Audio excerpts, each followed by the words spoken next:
Hello, everyone, and welcome back to Nightmare Narratives.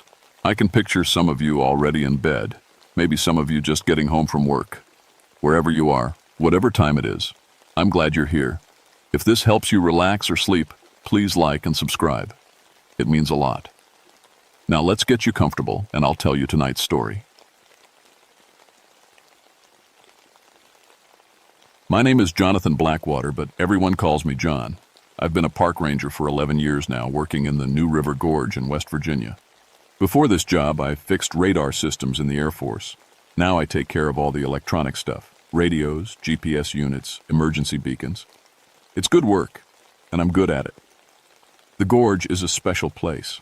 It cuts through the mountains like a giant scar, 1,000 feet deep in some spots. The New River runs at the bottom, white water crashing over rocks that have been there since before people walked this land. Old growth trees cover the rim, and when you look down from places like Endless Wall Trail, it takes your breath away. I grew up about an hour north in Point Pleasant. My grandmother was Cherokee, and she used to tell me stories about this area. She called it a thin place. Somewhere the world was different, where things could cross over that shouldn't. I never believed those stories. I'm a man of science, electronics, radio waves, things you can measure and understand. That changed in November of 1994.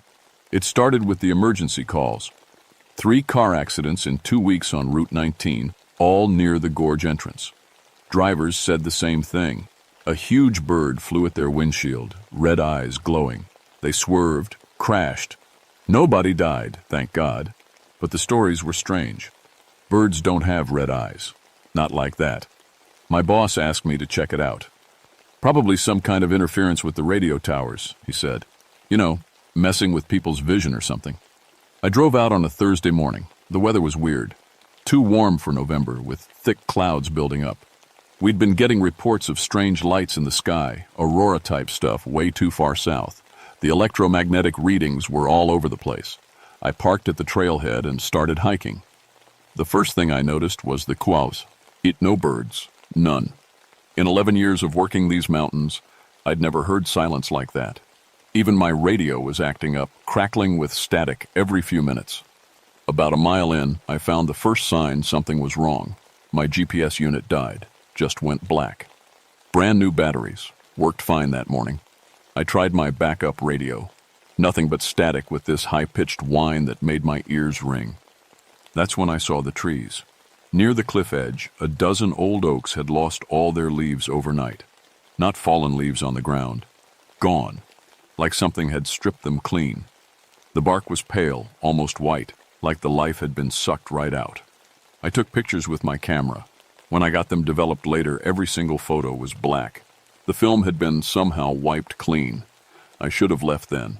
Should have called for backup, filed a report, let someone else figure it out. But I've always been stubborn. My Cherokee blood, my grandmother used to say. Too proud to back down from a mystery. So I kept walking.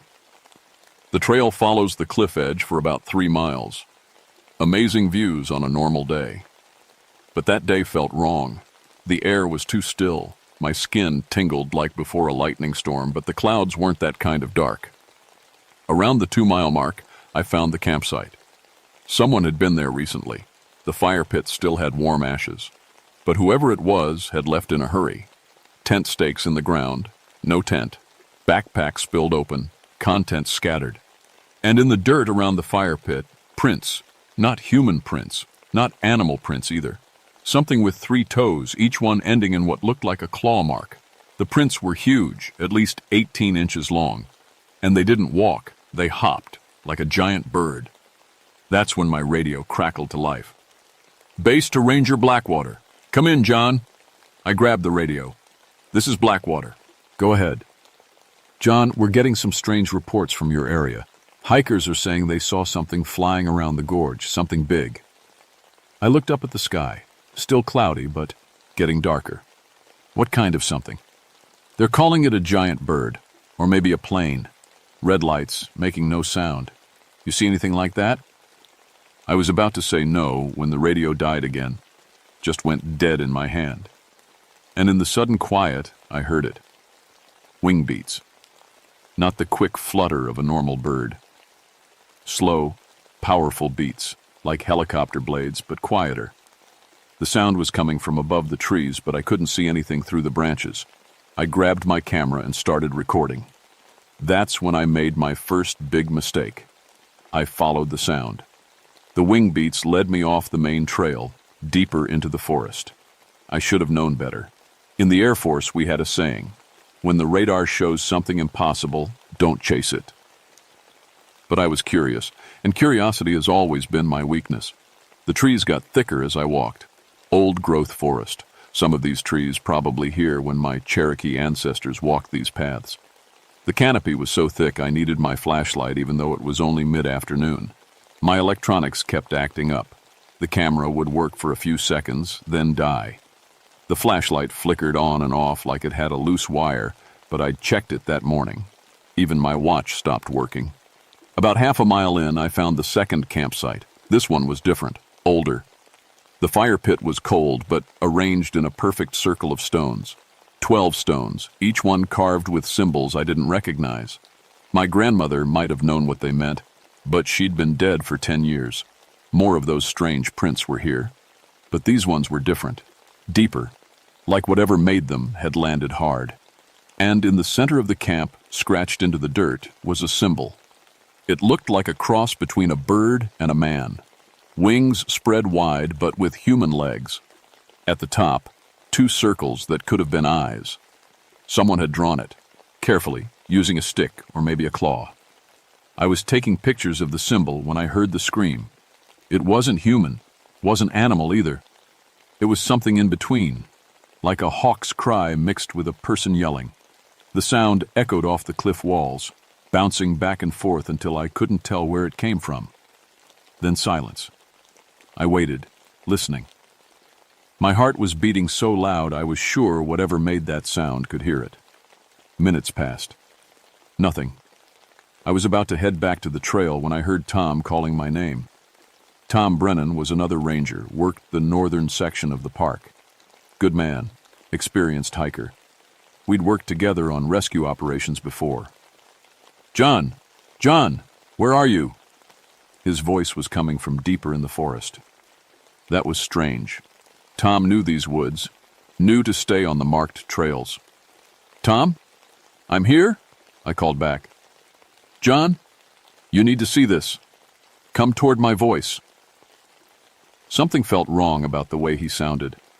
Tom was usually calm, professional. Now his voice was excited, almost frantic. I followed his calls deeper into the woods. The trees were so thick now I could barely see 5 feet ahead.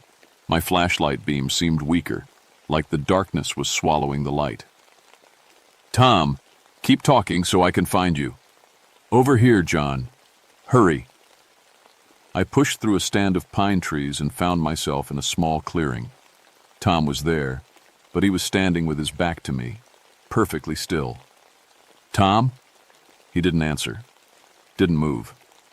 I walked around to face him, and my blood went cold.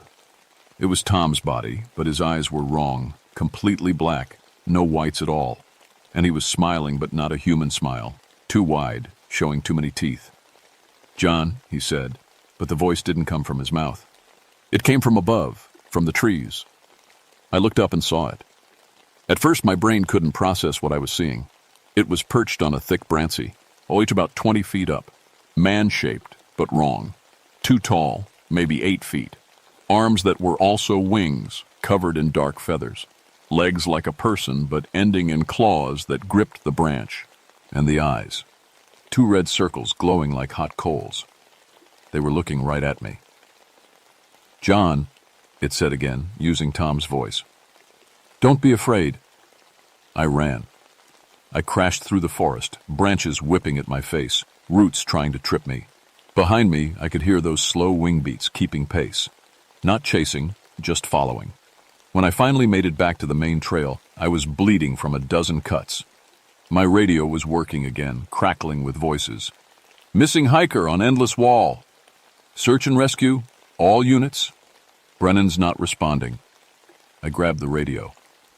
Base, this is Blackwater. I'm on Endless Wall Trail, heading back to parking. John, thank God. We've been trying to reach you for hours. Tom Brennan went looking for you and never came back. Did you see him? I looked back at the forest. The wing beats had stopped, but I could feel those red eyes still watching. No, I lied. I never saw Tom. But I knew he was still back there in that clearing, standing perfectly still, wearing that terrible smile. We found Tom's body 2 days later, about a mile from where I'd seen the other thing. Official cause of death was a heart attack, but Tom was 32 years old, in perfect health. And his eyes were normal when we found him. I never told anyone what I really saw. Who would believe me? A giant bird man that could mimic voices? Tom standing there with black eyes and too many teeth? But I started researching. Cherokee legends, local folklore, newspaper reports. What I found made me wish I'd stayed ignorant. People had been seeing things in these mountains for decades. Always the same description: red eyes, giant wings, man-shaped but not human. The Cherokee called it Thunderbird's warning.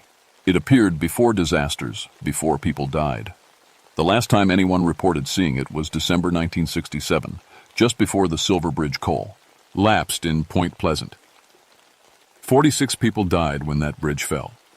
Now it was back, and it had looked right at me. After Tom's funeral, I couldn't let it go. I took vacation time and drove to Charleston, spent 3 days in the state archives. What I found kept me awake for weeks. The pattern was clear once you knew what to look for.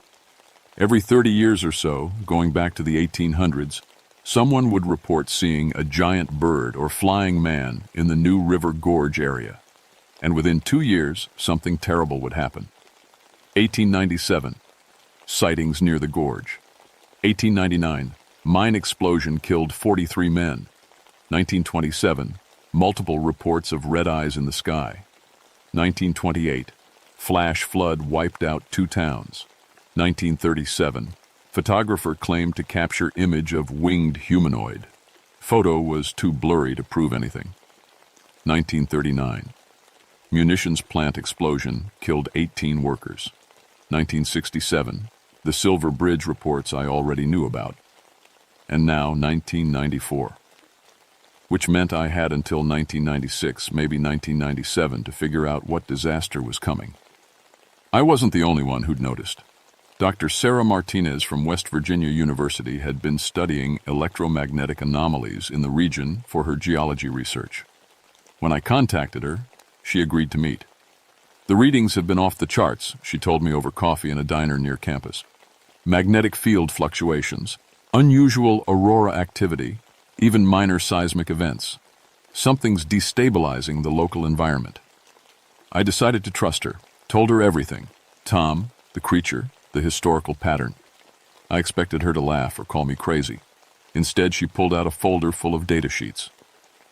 Your dates match perfectly with my electromagnetic readings, she said.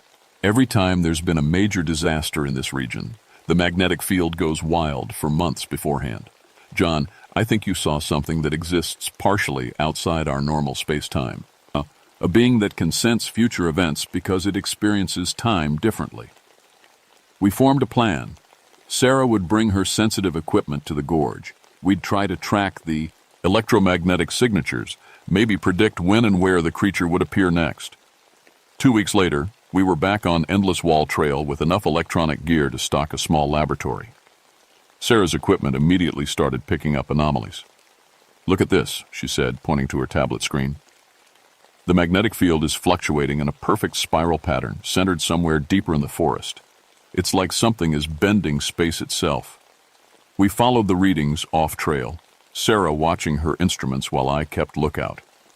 The deeper we went, the stranger things became.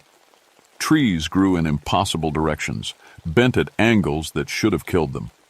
The ground felt soft under our feet, like walking on a trampoline. And then Sarah's equipment died. All of it at the same time. That's not possible, she whispered. These devices are hardened against electromagnetic interference. That's when we heard the voice. Not Tom's voice this time. A woman's voice, calling from somewhere ahead of us. Help me! Please! Someone help me! We looked at each other. The smart thing would have been to leave, get back up, come back with a full team. But that voice sounded so desperate, so afraid. "Stay close to me," I told Sarah. We pushed through the undergrowth toward the sound. We found her in another clearing, similar to where I'd seen the Tom thing. A young woman, maybe 25, wearing hiking clothes. She was sitting on a fallen log, crying. "Thank God," she said when she saw us. "I've been lost for hours. My friends went ahead on the trail and I can't find them." Something was wrong. Her clothes were clean. No tears, no dirt, and she wasn't wearing a backpack or carrying water. No one hikes these trails without supplies. "What's your name?" I asked. Jenny Walsh. We're from Ohio, just here for the weekend." I pulled out my radio. Still dead. B. But I noticed something else. My watch was running backward. The hands were moving counterclockwise. "Sarah," I whispered, "we need to go. Now." But Sarah was staring at her tablet. Somehow it had come back to life, and the screen was showing impossible readings. "John, the electromagnetic field here is so intense it's actually warping time. Look at these measurements. We're experiencing temporal displacement." That's when Jenny stood up, when she smiled. It was the same smile Tom had worn in the forest, too wide, showing too many teeth. "Don't leave yet," she said. But the voice came from above us, from the trees. I looked up and saw it again.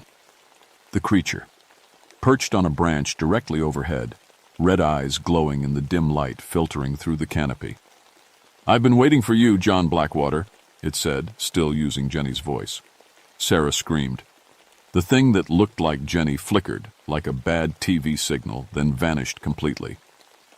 "Your friend Tom didn't understand," the creature said, now using its own voice, like wind through dry leaves, like branches scraping against windows. "He ran when I tried to show him what was coming. His heart couldn't handle the truth." I grabbed Sarah's arm. "We're leaving. Now." But the creature spread its wings, they had to be 15 feet across, and glided down to block our path. Up close, it was even more terrifying. The body was humanoid but covered in dark feathers that seemed to absorb light. The face was almost human, but the proportions were wrong. Eyes too large, neck too long, skin pulled too tight over sharp bones. "The bridge," it said. 13 months from today. December 15th, 1995. During the Christmas festival, when the bridge is crowded with families. Images flooded my mind.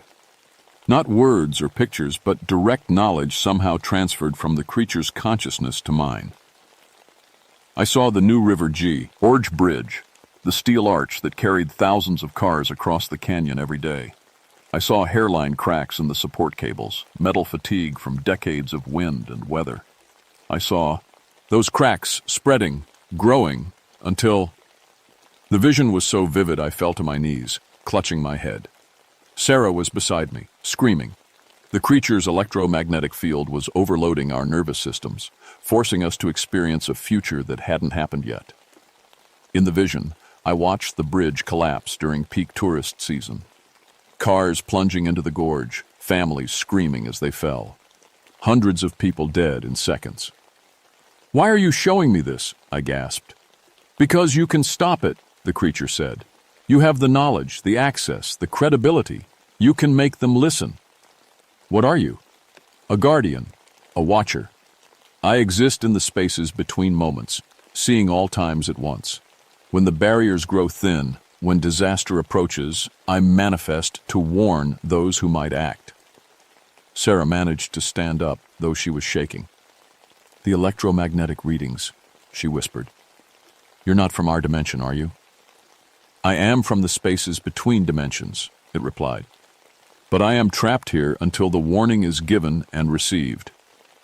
The creature folded its wings and stepped closer, its red eyes fixed on mine. "The bridge inspection is scheduled for next spring. The inspectors will find minor corrosion, nothing requiring immediate action. They will miss the hairline fractures in the support cables because those fractures exist in a quantum state, present but not yet visible to your instruments. Then how can we... You will guide them to the right locations. You will insist on deeper testing. You will make them understand that lives depend on their thoroughness. The creature reached out with one clawed hand and touched my forehead. The world exploded into light and sound and impossible knowledge. I saw through its eyes, experienced time as it did, not as a straight line, but as a vast web, all moments existing simultaneously. I saw the bridge collapse in perfect detail, every falling car, every scream. But I also saw other possible futures where the bridge stood, where families went home safe, where children grew up to have children of their own. When the vision ended, I was lying on the ground, blood running from my nose. Sarah was holding me, talking rapidly into her satellite phone. Apparently that still worked when conventional electronics failed. The creature was gone, but burned into my memory was everything I needed to know. The exact locations of the structural weaknesses, the specific tests that would reveal them, the bureaucratic channels I'd need to navigate to make the repairs happen. "John, stay with me," Sarah was saying. "Medevac helicopter is en route." "The bridge," I whispered. "We have to save the bridge." They kept me in the hospital for 3 days. Doctors said I'd suffered some kind of seizure, possibly triggered by electromagnetic exposure. All my tests came back normal, but they were worried about the memory issues. I kept insisting I could remember things that hadn't happened yet. Sarah visited every day. She'd experienced the same visions, though not as intensely. Her scientific mind was struggling to process what we'd encountered. "The data doesn't lie," she told me on the 3rd day. "Whatever that thing was, it generated electromagnetic fields beyond anything in our current understanding of physics. And the temporal displacement readings, John, for 17 minutes, we existed slightly outside normal time flow. Do you believe what it showed us about the bridge?" She was quiet for a long time. "I've run computer simulations based on the structural details from your vision. If those hairline fractures exist where you say they do, and if they propagate along the stress vectors you described, yes, the bridge could collapse under holiday traffic loads." The problem was convents, Singh, anyone else. Bridge inspections were scheduled annually, handled by state engineers who'd been doing this work for decades. Why would they listen to a park ranger claiming to have prophetic visions from a supernatural creature? I started with my supervisor, Ranger Captain Mike Henderson, 20-year veteran, practical man who trusted facts over feelings. "John, you've been through a traumatic experience," he said, leaning back in his chair. "Losing Tom, getting lost in the woods, some kind of medical episode. Maybe you should take more time off." "Mike, I need you to listen to me. Really listen. The New River Gorge Bridge is going to collapse on December 15th next year during the Christmas festival, unless we act now." He stared at me like I'd lost my mind, which, from his perspective, maybe I had. Based on what evidence? I couldn't tell him about the creature. So I stuck to what Sarah and I had documented. Electromagnetic anomalies in the area suggest possible structural instabilities in the bridge supports. We need to request an emergency inspection focusing on the main cables and anchor points. "John, Mike, what if I'm right? What if there's even a 1% chance I'm right? How many people cross that bridge during the Christmas festival?" That got his attention. Mike had kids, grandkids. The idea of families plunging into the gorge hit him where he lived. "I'll make some calls," he said finally. "But John, if this turns out to be some kind of breakdown, you're looking at mandatory psych leave." The state engineers agreed to an emergency inspection, scheduled for February 1995. Dr. Martinez provided the technical justification. Her electromagnetic studies suggested possible metal fatigue in the bridge structure. It wasn't the full truth, but it was enough to get official attention. Winter was hard. I couldn't sleep, couldn't eat properly. Every night I dreamed of falling cars and screaming families. The visions the creature had given me were too vivid, too detailed. I knew the names of people who would die, could see their faces as Kitchosaurus, literally as if I'd met them. Sarah and I returned to the gorge several times, hoping to encounter the creature again. The electromagnetic readings stayed abnormal, but we never saw those red eyes. It was like the entity was waiting, watching to see if we'd follow through on the warning. February finally came. I took vacation time to observe the bridge inspection, claiming personal interest in structural engineering. The chief inspector was a woman named Carol Stevens, 30 years of experience with bridge safety. Routine inspection shows normal wear patterns, she told her team after the first day. Some minor corrosion on the south tower, but nothing requiring immediate attention. This was exactly what the creature had predicted. The visible problems were minor. The real danger was hidden in quantum-level fractures that wouldn't show up on standard tests. That night, I cornered Carol at her hotel.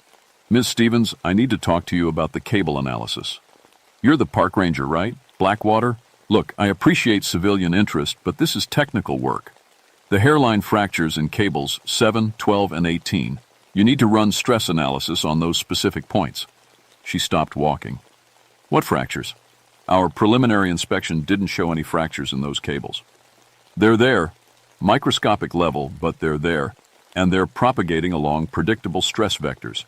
If you don't find them now, the bridge will fail under peak load conditions." How could you possibly know that? I couldn't tell her about supernatural visions, but I could give her the technical details the creature had burned into my memory. "Run ultrasonic testing on cable 7, 47 feet from the south anchor point. Cable 12, 31 feet from the north anchor. Cable 18, 63 feet from the south anchor. Use the deep penetration protocols, not the standard surface scans." She was staring at me now. "Those are very specific measurements. Where did you get this information?" "Does it matter? If I'm wrong, you waste a few hours of testing time. If I'm right, you save hundreds of lives." The next day, Carol ordered the deep ultrasonic tests at the exact locations I'd specified. By afternoon, she was on the phone with state transportation officials, her voice tense with controlled panic. "We've got serious structural compromise in 3 main support cables. Hairline fractures, multiple stress points. The bridge needs to be closed for emergency repairs immediately." They closed the bridge that evening. Traffic was rerouted to the old steel bridge 20 miles south, causing massive delays but keeping people safe. The repairs took 8 months and cost $12 million. December 15th, 1995 came and went. The Christmas festival was relocated to a park near the old bridge. Families enjoyed hot chocolate and Christmas carols instead of plunging to their deaths in a twisted wreckage of steel and cars. I saved them. We saved them. But the cost was higher than I expected. The creature came to me one more time, 3 days after the bridge repairs were completed. I was alone in my apartment, trying to sleep, when the temperature dropped 20 degrees in seconds. My breath came out in white clouds and every electronic device in the place began flickering. It materialized slowly, like morning fog gathering into solid form. Same red eyes, same impossible wingspan, but somehow different, less threatening, more grateful. "The warning has been received," it said, its voice like wind through autumn leaves. "The future has changed. The bridge stands. The families live." "Is it over?" I asked. "For now. But the barriers remain thin in this place. I will return when next disaster approaches, and you will feel it calling." The creature stepped closer. When it touched my forehead, I felt the same explosion of temporal awareness, but gentler this time, more controlled. "You have been changed by contact with spaces between moments," it said. "You will sense coming disasters before they manifest. This is both gift and burden. I don't want it. Few do. But having received the knowledge, you cannot unknow it. Use it wisely." The creature spread its wings and simply faded, like smoke dispersing on a breeze. That was 30 years ago. I'm still a park ranger, though I've moved around the Appalachian region. Wherever electromagnetic anomalies spike, wherever the barriers between dimensions grow thin, I find myself transferred to a new position. Sometimes I think the Park Service has a file on me. The ranger who has an unusual knack for predicting structural failures and natural disasters. I've prevented 6 major catastrophes since the bridge. A dam collapse in Tennessee, a landslide in North Carolina, a gas line explosion in Kentucky. Each time, I get the same electromagnetic headaches, the same impossible visions. Each time, I find a way to make officials listen without mentioning the supernatural source of my information. Dr. Martinez stayed in touch until she passed away last year. Cancer, the doctor said. But I sometimes wonder if prolonged exposure to interdimensional entities took a toll on her cellular structure. She published several papers on electromagnetic anomalies in Appalachian geology, becoming a respected expert in the field. She never mentioned our encounter with the creature, but she always answered when I called with concerns about unusual readings. The Mothman, that's what the internet calls creatures like the one I met, still appears throughout the region. Other rangers report sightings, always followed by some preventable disaster. We've formed an unofficial network, sharing information through encrypted communications. The public doesn't need to know about the supernatural early warning system protecting them. My Cherokee grandmother was right about thin places. There are locations where the normal rules don't apply, where entities from other dimensions can cross over. Usually, they're just watching, observing. But sometimes when human lives hang in the balance, they intervene. Most people see the red eyes and run. They think it's a monster, a harbinger of death. They don't understand it's actually trying to save them. I'm retiring next month, 65 years old, arthritis in my knees, and the electromagnetic sensitivity is getting worse. Each vision leaves me bedridden for days afterward, but I've trained 3 younger rangers in what to watch for, the signs that reality is getting ready to crack. Last week, my replacement called from the New River Gorge. "John, we're getting some strange electromagnetic readings near Endless Wall Trail. The wildlife is acting weird, and hikers are reporting red lights in the sky." I drove down from my cabin in Virginia. The readings were unmistakable. Something big is coming, something that will require intervention. I'm too old now, too fragile to handle direct contact with interdimensional entities. But my replacement is young, smart, has a background in electronics like I did. When he sees those red eyes watching from the darkness, I hope he'll remember what I taught him. Don't run. Listen. The monsters we fear are often trying to save us. The Mothman is still out there, still watching, still warning. Somewhere in the mountains of Appalachia, red eyes are scanning possible futures, looking for the disasters they can help us prevent. And when you see those eyes looking back at you from the edge of the forest, don't scream. Don't flee. Pay attention to what they're trying to tell you. Your life might depend on it.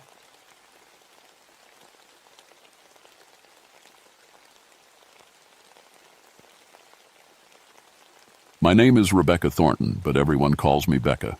I've been a park ranger for 19 years now, and I thought I'd seen everything these woods could throw at me. Poachers, drug dealers, lost hikers, bears getting too close to campsites, you name it, I've dealt with it. I work in Savage River State Forest in Maryland, way up near the Pennsylvania border. It's a beautiful place, but remote, really remote. When you're deep in the Big Run area where I patrol, you can't even get cell phone service. The trees are so thick overhead that sometimes it feels like night even at noon. I used to be military police in the Army before this job. Learned how to shoot straight, how to read people, how to handle trouble. My dad taught me to hunt when I was little, back in the Pennsylvania mountains. So when I became a ranger, tracking poachers felt natural. They think they're smart, but they all make the same mistakes, leave the same kinds of signs. That September in 1989 was colder than usual. Frost came early and killed a lot of the plants. The leaves started turning brown before they should have. Even the animals seemed nervous. My tracking dog, Rex, kept whining for no reason I could see. The first call came in on a Tuesday morning. Farmer named Joe Murphy called the office, said something had killed 3 of his cows. Not just killed them, tore them apart. Joe's farm sits right on the edge of the forest, been there for 40 years. He knows the difference between a bear attack and something else. "Whatever did this wasn't natural, Becca," Joe told me when I drove out to look. His face was pale, hands shaking as he pointed toward the pasture. "I've seen bears kill cattle before. This was different." He was right. When I saw those cows, my stomach dropped. They weren't just dead. They were arranged, lined up like someone had placed them there on purpose. The bite marks were huge, bigger than any bear I'd ever seen. And the way their bones were crushed, it would take incredible strength. But what bothered me most was the silence. Usually when there's a kill site, you get flies, crows, other scavengers. Nothing touched these cows. Even the flies stayed away. I took pictures, made notes, collected what evidence I could. Standard procedure. Rex wouldn't go near the carcasses. He's a German shepherd, trained for tracking, brave as they come. But he cowered behind my truck the whole time. Probably just a really big bear, I told Joe, but I didn't believe it myself. I'll set up some trail cameras, see what we're dealing with. That night I couldn't sleep. Kept thinking about those cows, about the way they were arranged, about Rex's behavior. In 19 years of ranger work, I'd never seen anything like it. I called my supervisor the next morning. Tom, I need backup on this cattle kill. Something's not right. What do you mean, not right? I mean the bite patterns don't match any predator in our area, and the cows were positioned, like something intelligent did it. Tom laughed. Becca, you're starting to sound like one of those Bigfoot hunters. It's a bear. Set some traps, put up warning signs, write your report. But I knew it wasn't a bear. I just didn't know what it was. I went back to Joe's farm the next day to set up trail cameras. The smell hit me before I even got out of my truck. Something rotten and wild, like wet fur and old blood. Rex refused to get out at all this time. The cameras went up easy enough, though my hands kept shaking for some reason. I told myself it was just the cold. September in Maryland shouldn't be this cold. Walking back to my truck, I found the first track. It was in the mud near the fence line, clear as day. At first glance, it looked like a wolf print, but wolves haven't been in Maryland for over 100 years. And this print was massive, 18 inches long, with claw marks that dug deep into the earth. But here's what made my blood run cold. Halfway through the print, it changed. The back half looked like a wolf paw. The front half looked almost human, like fingers instead of toes. I stared at that print for 10 minutes, trying to make sense of it. Animals don't have hands and paws at the same time. It's impossible. I took pictures from every angle, made a plaster cast, standard evidence collection. But my hands were shaking so bad I nearly dropped the camera. The cameras didn't help. When I checked them 3 days later, all I had was static. 12 hours of white noise and electrical interference. But the motion sensors had triggered. Something had been there. Something big enough to set off cameras mounted 8 feet off the ground. That's when I found the second livestock kill. This time, it was at the Hendricks place, 5 miles from Joe's farm. 4 sheep, arranged in a perfect line. Same massive bite marks, same crushing damage to the bones. But this time, there were claw marks on the trees around the kill site. Deep gouges in the oak bark starting about 8 feet up and running in parallel lines down to the ground. Like something had been sharpening its claws. Mrs. Hendricks was too scared to come outside while I worked. She watched from her kitchen window, occasionally peeking through the curtains. My dogs won't stop howling at night, she told me through the screen door. Haven't eaten in 2 days. Just hide under the porch and shake. I found more tracks around the sheep. These were different, deeper, showing more weight. And they told a story that made no sense. The creature had walked in on 4 legs, killed the sheep, then arranged them on 2 legs. The stride length changed right in the middle of the tracks. No animal changes from quadruped to biped. It doesn't happen. I called the state police that evening. I need a wildlife expert to look at some evidence. Something's killing livestock in a pattern I can't identify. Detective Martinez came out the next morning. Good cop, worked with me on poaching cases before. But when I showed him the tracks, the photos, the claw marks on the trees, his face went white. Becca, what the hell are we dealing with here? I don't know, but it's smart, it's territorial, and it's getting bolder. We found the 3rd kill site that afternoon. This time it wasn't livestock. 2 poachers had been working the area, probably hunting deer out of season. We found their camp first. Expensive equipment scattered everywhere, high-powered rifles snapped in half like twigs. Their truck had been flipped over. We found the bodies 50 yards away. I've seen a lot of death in my time, military and civilian, but this was different. These men had been killed by something with incredible strength and intelligence. Their skulls were crushed, but their bodies were positioned carefully, deliberately, like a warning. Martinez threw up behind a tree. I don't blame him. But what got to me wasn't just the bodies. It was the tracks around them. The same changing prints, paw to hand, 4 legs to 2. And scratched into the dirt beside each body was the same symbol, 3 parallel lines with a circle around them. No animal makes symbols. That night I sat in my cabin with Rex and tried to make sense of what I'd seen. 3 kill sites, escalating violence, impossible tracks, symbolic markings. Rex kept growling at the windows, fur standing up on his neck. He could smell something I couldn't. Something was out there in the darkness, watching, waiting. And I had the terrible feeling it was watching me. The FBI showed up 2 days later. Detective Martinez had called them about the poacher murders, and apparently killing people gets more attention than killing cows. Agent Sarah Chen introduced herself as a behavioral analyst, but she brought someone else with her, Dr. Marbar's Webb, who she called a wildlife consultant. I'd never heard of a wildlife consultant working with the FBI before. Ranger Thornton, Agent Chen said as we stood at the second murder site, we've reviewed your evidence, the positioning of the bodies, the symbolic markings. This shows intelligence and planning. So, you don't think it's an animal? I said. Dr. Webb knelt beside the claw marks on a nearby tree, running his fingers along the gouges. The depth and spacing of these marks don't match any known North American predator. The force required to make cuts this deep. We're talking about something with the strength of a grizzly bear, but the intelligence of a human. Are you telling me we're dealing with some kind of trained animal? Like a circus act gone wrong? Agent Chen and Dr. Webb exchanged a look. We're telling you to keep an open mind, Chen said. There have been similar cases in other remote forest areas. Montana, Northern California. Always the same pattern, livestock kills, then human victims. Always arranged with ritualistic precision.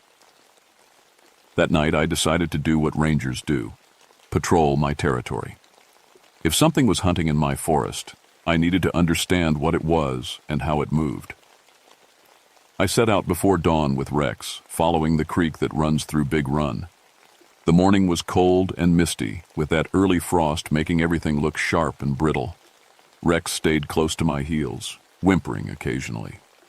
About 2 miles in, we found something new. Trees had been pushed over, not blown down by wind, but pushed over by something incredibly strong. They formed a rough circle about 30 feet across, like a natural amphitheater.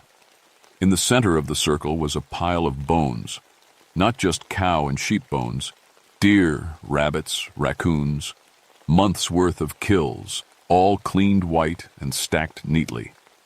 Rex started barking frantically. Not his warning bark, his fear bark. The sound echoed off the trees and died in the mist. That's when I heard it answer. The howl came from somewhere above us, in the trees, but it wasn't on. E-voice. It was like a harmony, multiple tones blending together from a single throat. No wolf can do that. No animal can do that. The sound filled the forest, bouncing off trees and rocks until I couldn't tell where it was coming from. Rex pressed against my legs, trembling. I drew my service weapon and looked up into the canopy. The trees were thick with mist, but I could see shapes moving up there. Dark forms leaping from branch to branch, too quick to focus on. "Federal agent," I yelled, trying to keep my voice steady. "Identify yourself." The movement stopped. The forest went completely silent.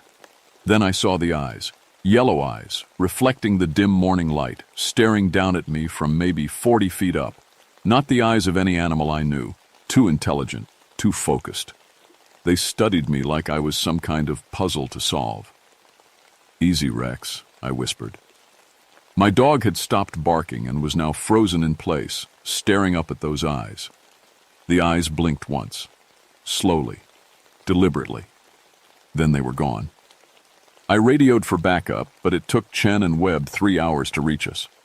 By then, whatever had been watching us was long gone, but the evidence was still there. The circle of pushed-over trees, the bone pile, and something new. Scratched into the bark of the largest fallen tree were symbols. Not just the 3 lines and circle I'd seen at the murder sites. Dozens of symbols covering 20 feet of bark. They looked almost like writing. Dr. Webb spent an hour photographing them, his face getting paler with each shot. "Have you seen markings like this before?" I asked. "Similar ones," he said quietly. "In Montana, California.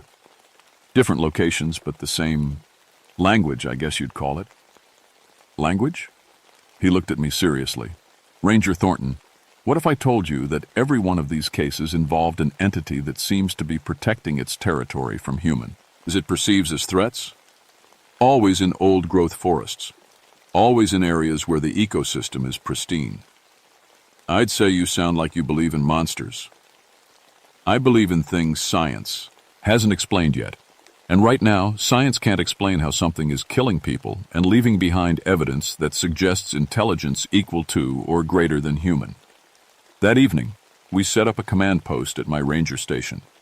Chen wanted to coordinate a larger search, bring in more agents. But I knew the forest better than anyone, and I had a feeling that whatever was out there wouldn't show itself to a crowd. I volunteered to do a night patrol alone.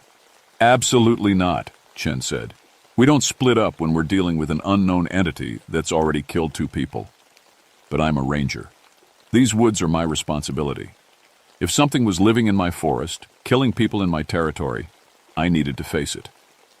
At 2 a.m., I slipped out of the command post with Rex. The night was clear and cold, with a full moon casting everything in silver light, perfect for tracking. We followed the creek deeper into Big Run, past the Bone Circle, into territory I rarely patrolled. Old-growth forest, trees so thick they blocked out most of the moonlight. Rex stopped suddenly, hackles raised. He looked ahead into the darkness and made a sound I'd never heard from him before.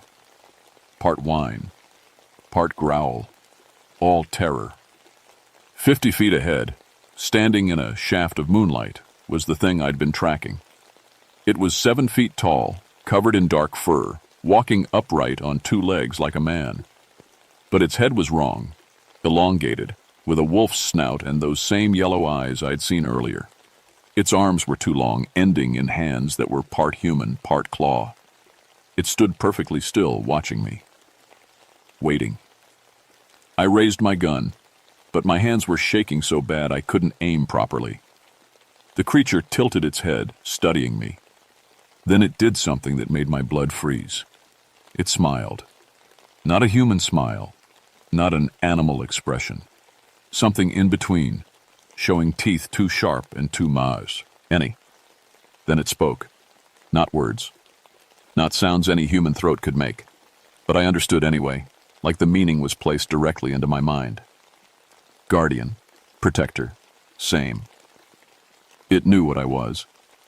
And somehow, I knew what it was. Rex whimpered and pressed against my legs. The creature looked down at my dog, then back at me. Its expression changed. Less threatening, more curious. "Why do you hunt the hunters?" The question formed in my mind without sound. I found myself answering without speaking. Because they hurt things that can't protect themselves. The creature nodded slowly. Then it raised one clawed hand and pointed deeper into the forest. "Come. See. Understand." Against every instinct screaming in my head, I followed the creature deeper into the forest. Rex stayed pressed against my side, whimpering but not running. Maybe he sensed something I was still trying to understand.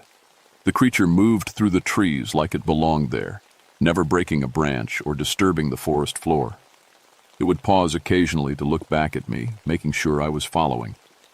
After maybe half a mile, we reached a place I'd never seen before, a natural clearing where the creek formed a small waterfall. The moonlight was bright here, turning the water silver.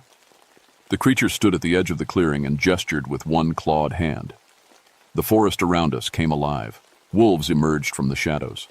Real wolves, a whole pack of them, moving silently into the clearing. They showed no fear of the creature. If anything, they seemed to defer to it, lowering their heads as they passed. Behind the wolves came other animals, deer, bears, even a mountain lion I didn't know existed in these woods.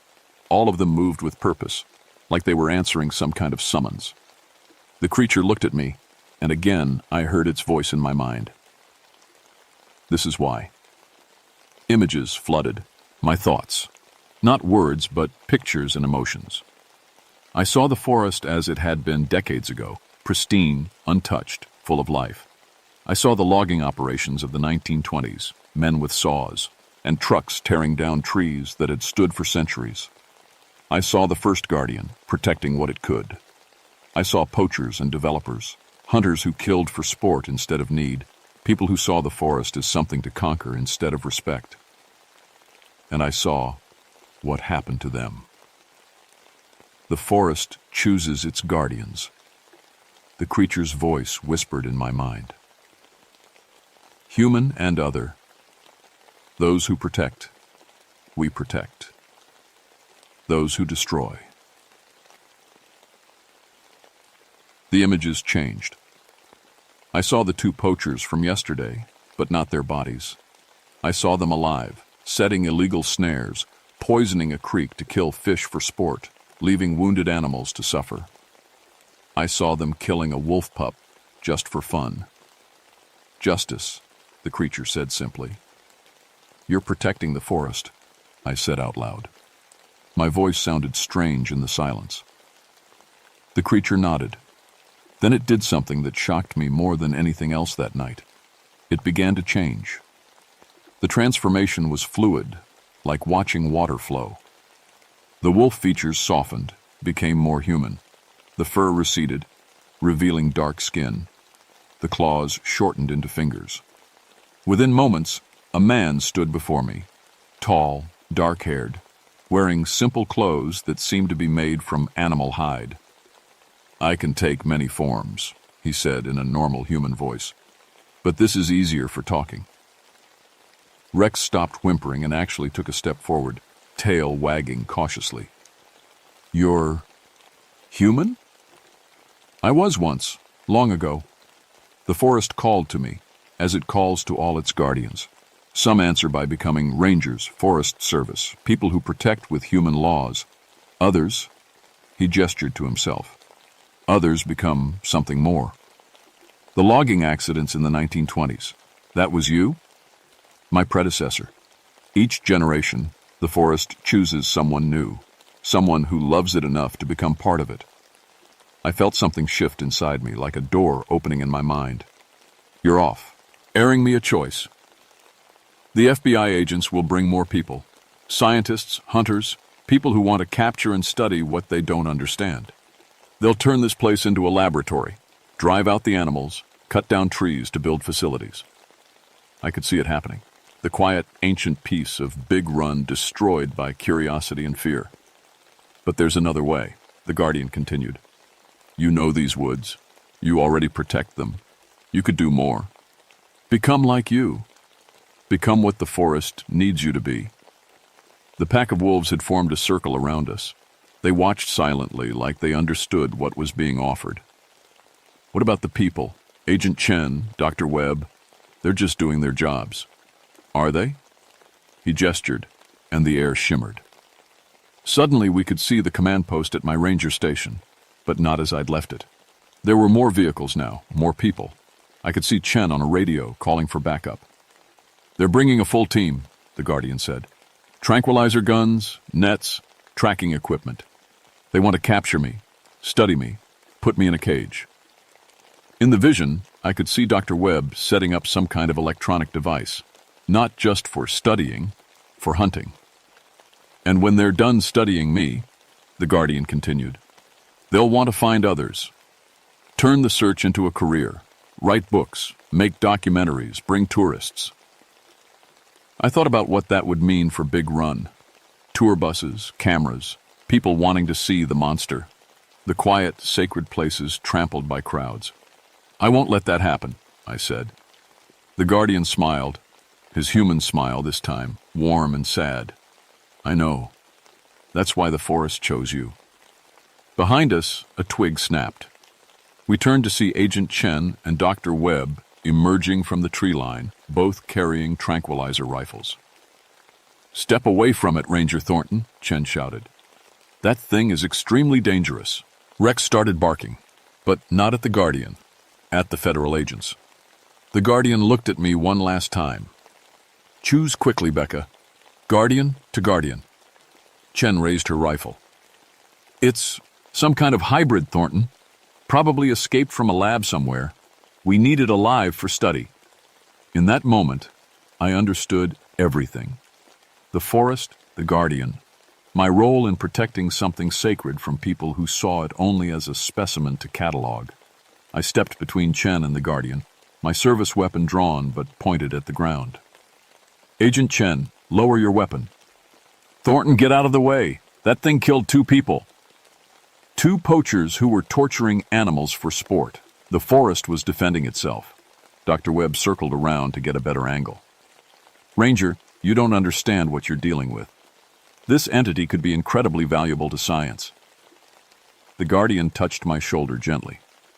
When I looked back at him, he was changing again, taking his wolf form.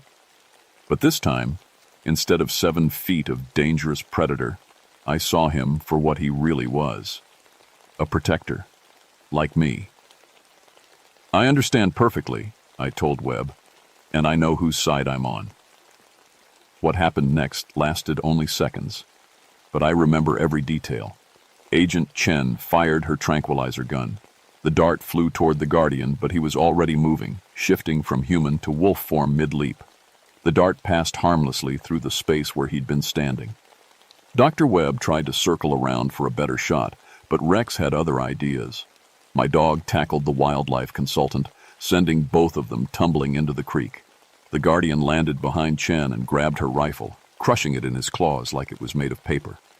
She reached for her sidearm, but he simply roared, that impossible multi-toned howl that filled the entire forest. Chen froze. Webb stopped thrashing in the creek. Even I felt the power in that sound, the voice of the wilderness itself. But the guardian didn't hurt them. Instead, he looked at me and spoke, his words somehow reaching all of us. They will leave. They will forget. The forest will be protected. I don't know how he did it, but suddenly Chen and Webb looked confused, lost. They stumbled around the clearing like people waking from a dream. Where are we? Chen asked, looking around with unfocused eyes. The search, Webb mumbled. We were searching for something. You were investigating some bear attacks, I said firmly. But the bear moved on. Case closed. They nodded, though they still seemed confused. Within an hour, they'd packed up their equipment and left. Their memories somehow changed to remember a routine investigation that found nothing unusual. But I remembered everything. The guardian and I spent the rest of that night talking. He told me about the forest's history, about the network of guardians in other wild places, about the balance between human needs and nature's rights. You don't have to become what I am, he said as dawn approached. But you'll be different now, more connected to this place, more able to sense threats to it. He was right. Over the following weeks, I found that I could feel the forest's moods, sense when poachers entered the territory, communicate with animals in ways I'd never been able to before. Rex and I became a more effective team than ever. The poaching incident stopped completely. Word somehow spread among the hunters that Big Run was protected by something they didn't want to meet. The few who tested that warning found their equipment destroyed, their vehicles disabled, and themselves deposited at the forest entrance with clear memories of why they should never return. But the legitimate users, hikers, campers, researchers who respected the wilderness, found Big Run more welcoming than ever. Animals showed themselves more freely. The forest seemed healthier, more alive. I still see the guardian sometimes, usually at dawn or dusk when the light in. Tea is soft, and the boundary between human and wild feels thinner. He appears as a man, a wolf, or something in between, depending on his mood and the message he wants to send. The forest. Service eventually redesignated parts of Big Run as a protected wilderness area, citing sensitive ecosystem recovery and enhanced wildlife activity. They don't know about the guardian, but they can feel the change in the forest's health. Tourists sometimes ask me about the Bigfoot sightings they've heard rumors of. I tell them the same thing I tell everyone. Respect the wilderness, and it might show you wonders. Abuse it, and face consequences no human law can protect you from. Rex is old now, but he still patrols with me. He's never forgotten that night in the clearing, and sometimes I catch him staring into the forest with an expression that says he knows exactly who's watching back. Last month, a developer approached me about a logging contract for the old growth area near the waterfall. I smiled and told him I'd pass along his proposal to the appropriate authority. That night, his surveying equipment was found arranged in a perfect circle, crushed flat. The 3 parallel lines and circle symbol was carved into a nearby tree.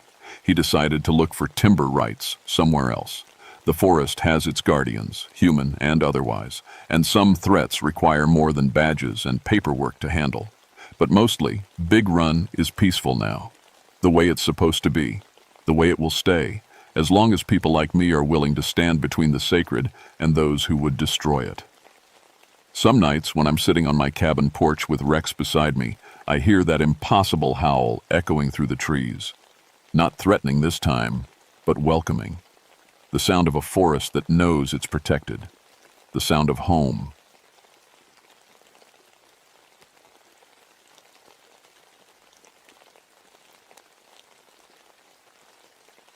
My name is Sam Hatfield, and I've been a park ranger for 22 years. I know what you're thinking when you hear my last name. Yes, I'm one of those Hatfields. My great-great-grandfather rode with devil ants during the feud. Growing up, I heard all the stories about the killing and the hate that went on for decades in these mountains. But I always figured they were just stories. I work the Hatfield-McCoy Trail System on the West Virginia-Kentucky border.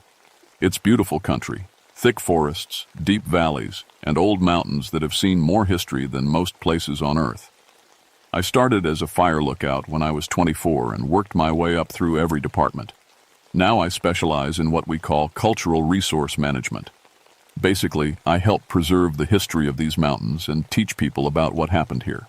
The area I patrol is called Bear Wallow, a series of narrow valleys and hollers that wind between steep ridges. Most folks avoid it.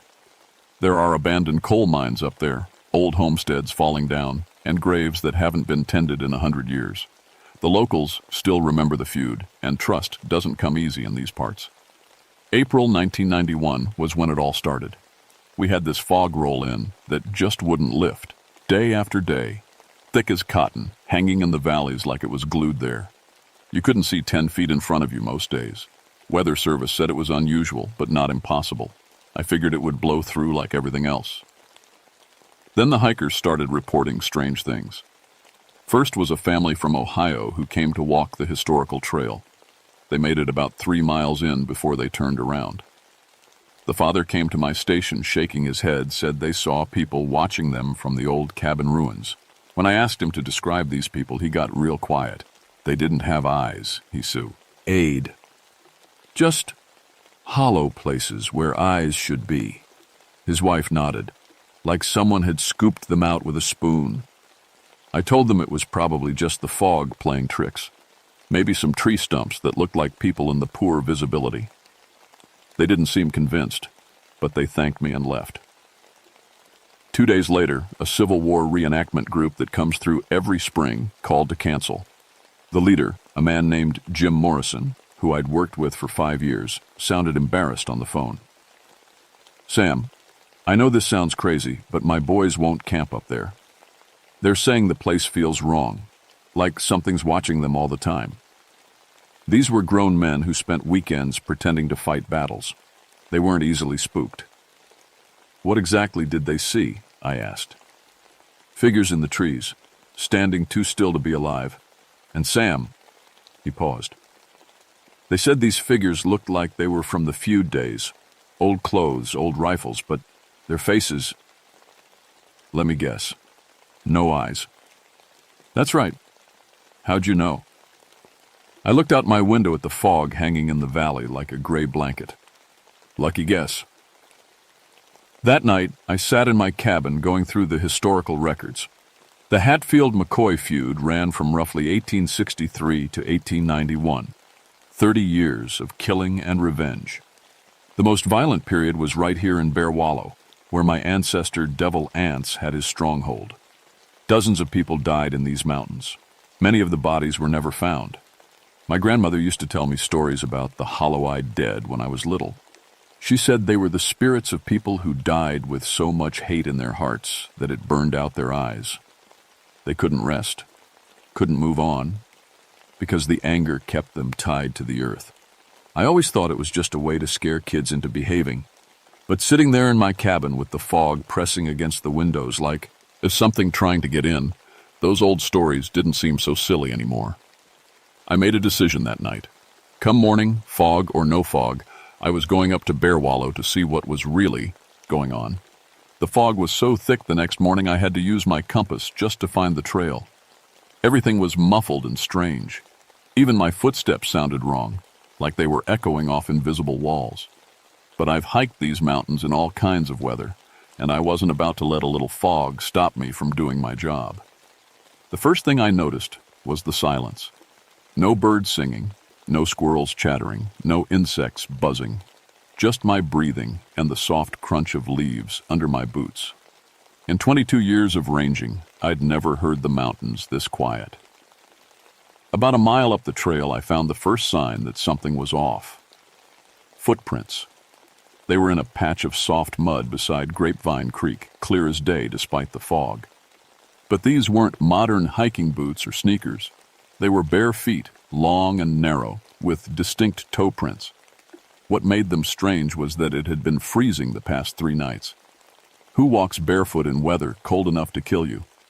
I knelt down for a closer look and felt my stomach drop. The prints were heading toward the ruins of the old Hatfield cabin, the one where Devil Anse was born. But more importantly, they were fresh. The mud was still soft around the edges. I followed the prints through the fog, moving slow and quiet like I was tracking a wounded animal. The trail led me up the ridge and through a stand of old-growth oak trees that had probably been here during the feud. Spanish moss hung from the branches like torn curtains, and everything dripped with moisture from the fog. That's when I saw the cabin. It had been falling down for decades. Roof caved in, walls tumbling, more like a pile of old logs than a building. But something was different. There were clothes hanging on a rope strung between 2 trees beside the ruins. Old-fashioned clothes, a long dress, men's work pants, a cotton shirt. The clothes we re-clean. They looked brand new. I walked closer, my hand resting on the radio clipped to my belt, though I knew it wouldn't work in this fog. The mountains created dead zones on a good day, and the weather made it worse. The clothes swayed slightly in a breeze I couldn't feel. As I got closer, I could see details that made my skin crawl. There were holes in the shirt, small, round holes with dark stains around the edges. Bullet holes. And the stains looked like blood. Fresh blood. A stick snapped behind me. I spun around, hand going to the pistol on my hip. "Hello? Anyone there?" The fog swallowed my voice. But I could feel something watching me. That prickly sensation between your shoulder blades when you know eyes are on you. "This is Park Service property," I called out. "If someone's there, you need to identify yourself." No answer, just that terrible silence. I backed toward the trail, keeping my eyes on the tree line. That's when I saw it, a shape standing between 2 pine trees about 30 yards away. Tall, wearing what looked like old-fashioned clothes.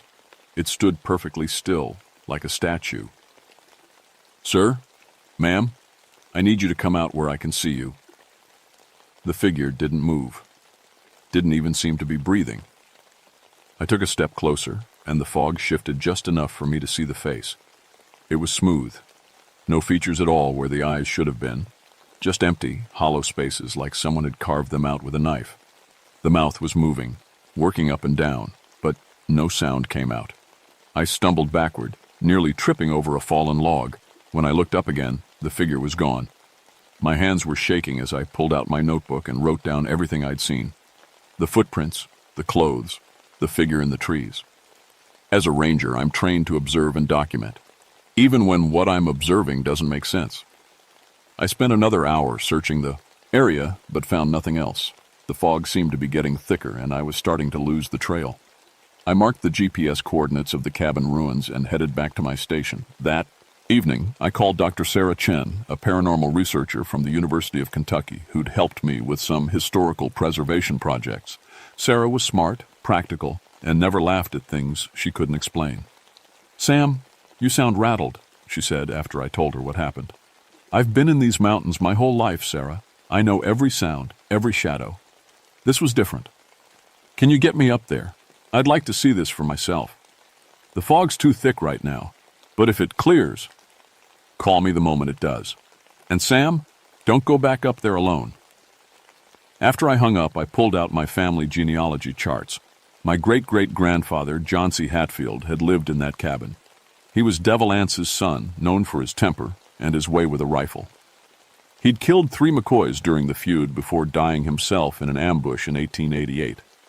Looking at his picture, a daguerreotype from 1885, I felt something cold settle in my stomach. The figure I'd seen in the fog had been tall and lean, just like John's. And he'd been wearing clothes that could have been from the 1880s. I tried to sleep that night, but every time I closed my eyes, I saw that smooth face with the hollow spaces where eyes should have been. When I finally did drift off, I dreamed of gunshots echoing through the mountains and voices screaming for revenge that would never come. The fog lifted on the 3rd day, but the feeling of wrongness only got stronger. Sarah Chen arrived that morning with her research partner, Dr. Marcus Webb, a genealogist who specialized in Appalachian family histories. Marcus was a McCoy descendant, something I didn't learn until we were already on the trail. "Your family and mine have quite a history," he said with a nervous laugh as we hiked toward Bear Wallow. "That's all in the past," I told him. "Besides, I never had anything against McCoys." But I noticed I was walking a little faster, putting distance between us without really meaning to. Something about being near a McCoy made my skin crawl, and I couldn't shake the feeling. The cabin ruins looked different in the clear morning light. The clothes were still hanging there, but now I could see they were rotting at the edges, falling apart like they'd been hanging there for decades. Sarah took photographs while Marcus examined the ground around the cabin. "These footprints are interesting," Marcus said, kneeling beside the same tracks I'd found. "The arch is too high for a modern foot. People wore different shoes in the 1800s, walked differently." Sarah looked up from her camera. "You think these are period authentic prints?" "Either that, or someone's gone to a lot of trouble to fake them." That's when we heard the gunshot. It cracked through the morning air like a whip, echoing off the ridge walls. We all froze, listening. In the distance I could hear voices, angry, shouting voices that seemed to come from everywhere at once. "Hunting season doesn't start for 6 months," I said, reaching for my radio. The voices got louder. I could make out words now. Murderer, revenge, blood for blood. They seemed to be coming from the direction of Grapevine Creek. "We need to investigate," I said. "Could be poachers." Sarah grabbed my arm. "Sam, listen to those voices. Really listen." I stopped and focused. The voices were angry, full of hate, but there was something wrong with them. They echoed strangely, like they were coming from inside a cave, and underneath the words, I could hear something else, a sound like wind through empty spaces. Marcus had gone pale. "Those voices, they sound like the recordings from the Historical Society, the old-timers who remembered the feud." Another gunshot, closer this time, then screaming. We followed the sound down toward the creek, oving carefully through the underbrush. The morning was bright and clear, but as we got closer to the water, the air started to feel thick and heavy, like a storm was coming. That's when we saw them. There were 5 figures standing on the opposite bank of Grapevine Creek. They wore clothes from the 1880s, long coats, work pants, wide-brimmed hats. Each one carried a rifle, and each one had that same smooth, featureless face with hollow spaces where their eyes should have been. They were looking directly at us. "Nobody move," I whispered.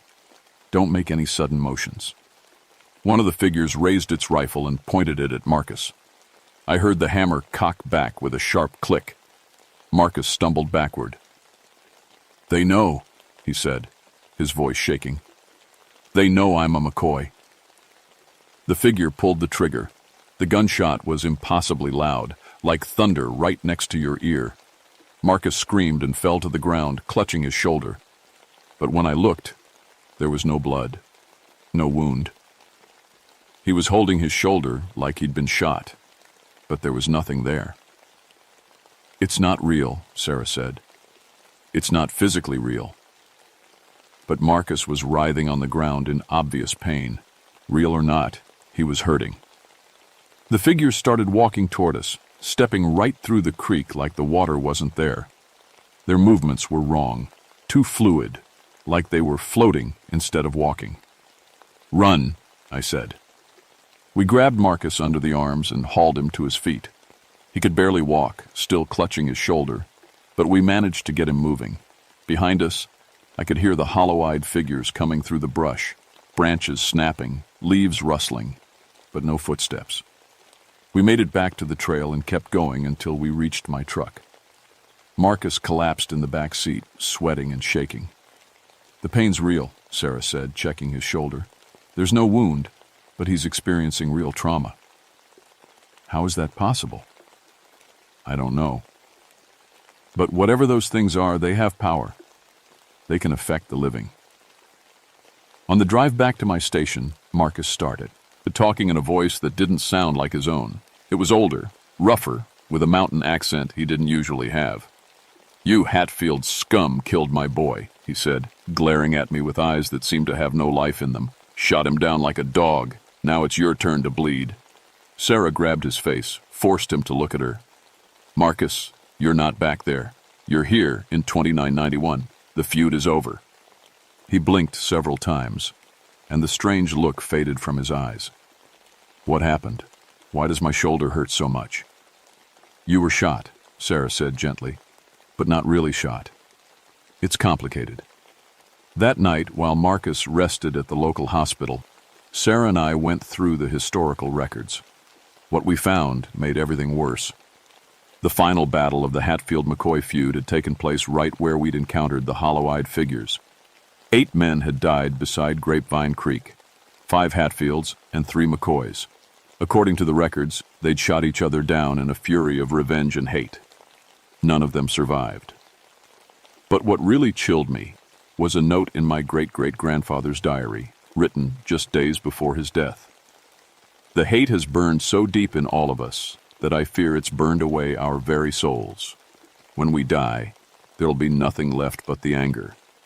We'll never rest, never find peace, as long as there's McCoy blood to spill or Hatfield blood to pay for what we done." The hollow-eyed figures weren't just spirits. They were what was left of men who'd let hatred consume them so completely that it had burned away everything human about them. They were rage and vengeance given form, trapped in an eternal cycle of violence, and they weren't finished with their war. The next morning I found my truck tires slashed and a message carved into the hood with something sharp. "The debt comes due." Sarah called to tell me Marcus was missing from the hospital. The nurses said he'd walked out during the night shift, still wearing his hospital gown. They'd found it later, abandoned by the creek where we'd encountered the hollow-eyed figures. I drove out there alone, against every instinct I had. The morning was clear and cold, with frost still on the grass. But as I got closer to Grapevine Creek, the air grew thick and heavy, and I started seeing things that couldn't be there. Smoke rising from chimneys of houses that had burned down 100 years ago. Horses tied to trees that were just saplings in the 1880s. Children playing in yards that were now overgrown with kudzu. The past was bleeding through. I found Marcus standing in the creek, water up to his waist, staring at something I couldn't see. His eyes had that empty look again, and when he spoke, it was in that old mountain voice. "Been waiting for you, Johns," he said. "Time to finish what we started." "Marcus, it's me, Sam. You know me." He turned, and for a moment I saw his real self underneath the possession. "Sam, you have to stop them.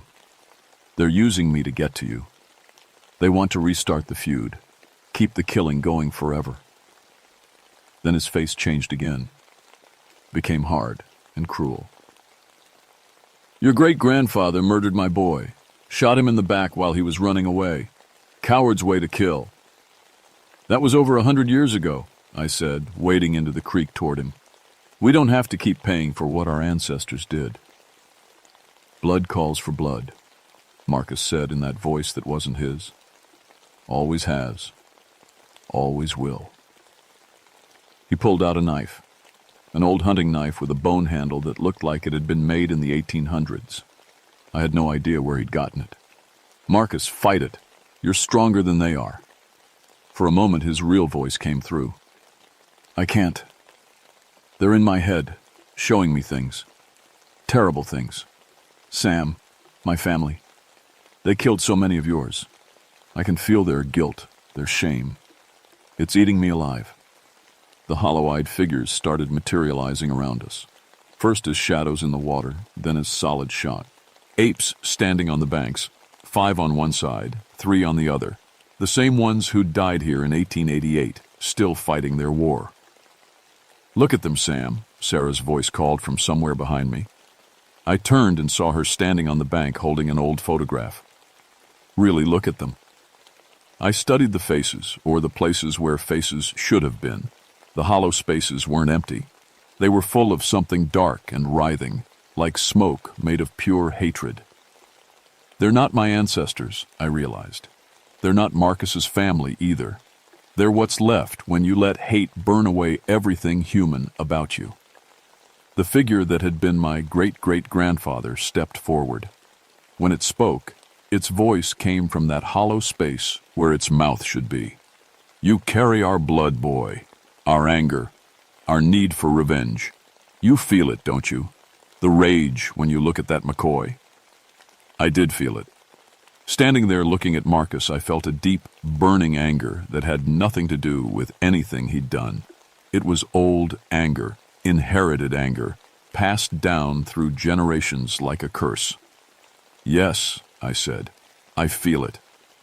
Then take the knife, finish what we started, end the McCoy line forever. Marcus held out the knife, his hand shaking. His eyes were pleading with me to take it, to end his suffering. I understand now, I said, reaching for the knife. I understand what you are. But instead of taking the blade, I grabbed Marcus's wrist and pulled him toward me. You're not my ancestors, I said to the hollow-eyed figures. You're what my ancestors became when they chose hate over humanity. You're the worst parts of them, the parts that should have died with their bodies. The figures started moving toward us, raising their rifles.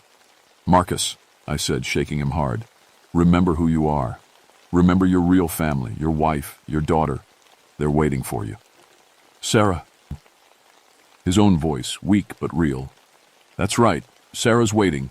The living Sarah, not these ghosts. The spell broke. Marcus dropped the knife and collapsed against me, and I dragged him toward the bank as the hollow-eyed figures let out a sound like wind through a graveyard. Sarah helped pull him out of the water. We need to get out of here, now. But the figures were all around us, blocking every path. They raised their rifles, and I could hear the hammers clicking back. Wait, I said, standing up slowly. I'm the last Hatfield in these mountains. You want to end this? Then end it with me. Let the McCoy go.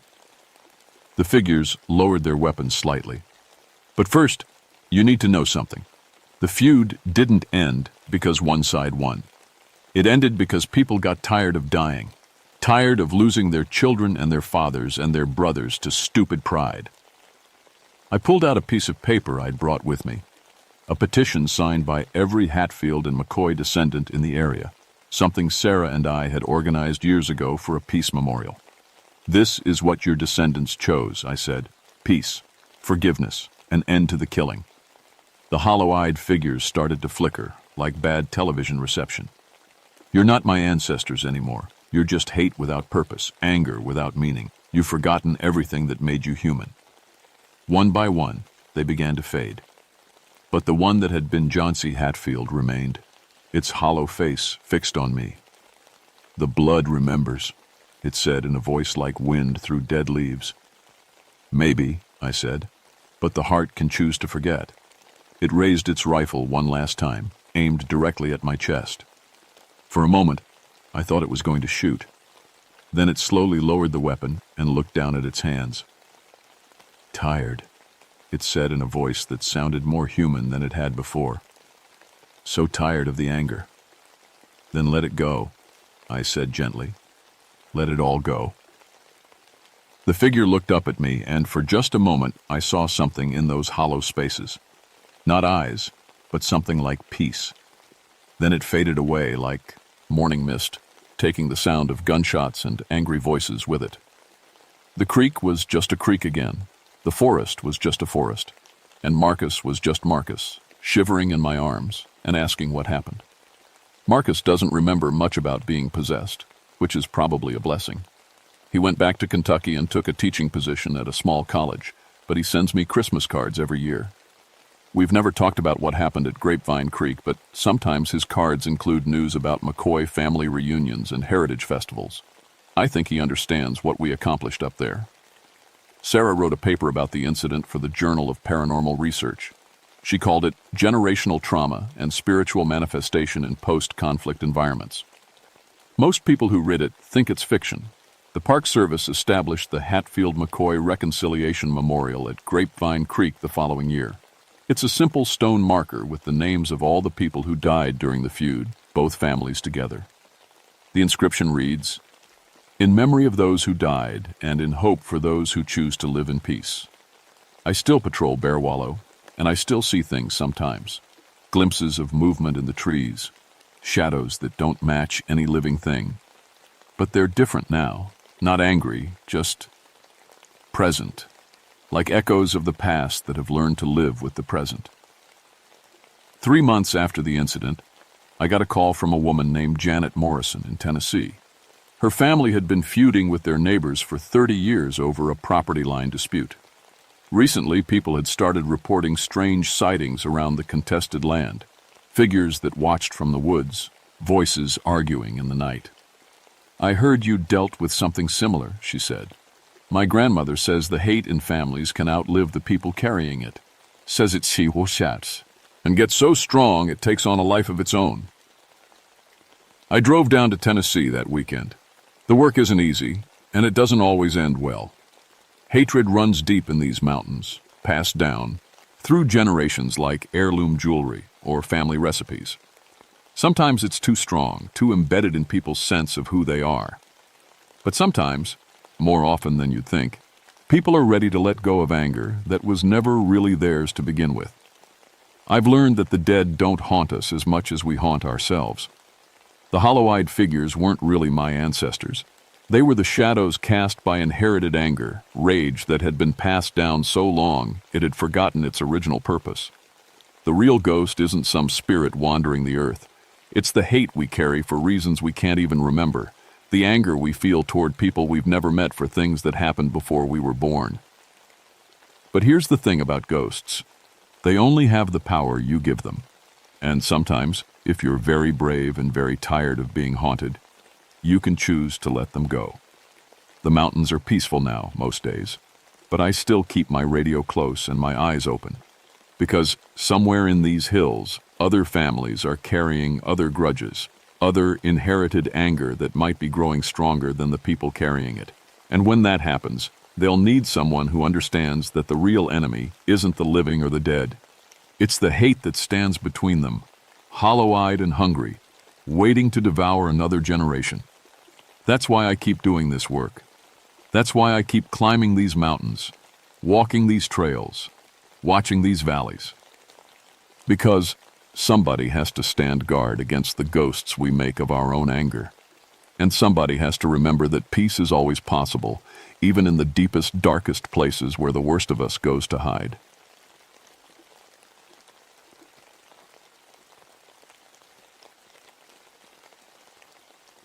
My name is Marcus Hendricks, but everyone calls me Mac. I've been a park ranger for 17 years now, and I thought I'd seen everything the Cherokee National Forest could throw at me.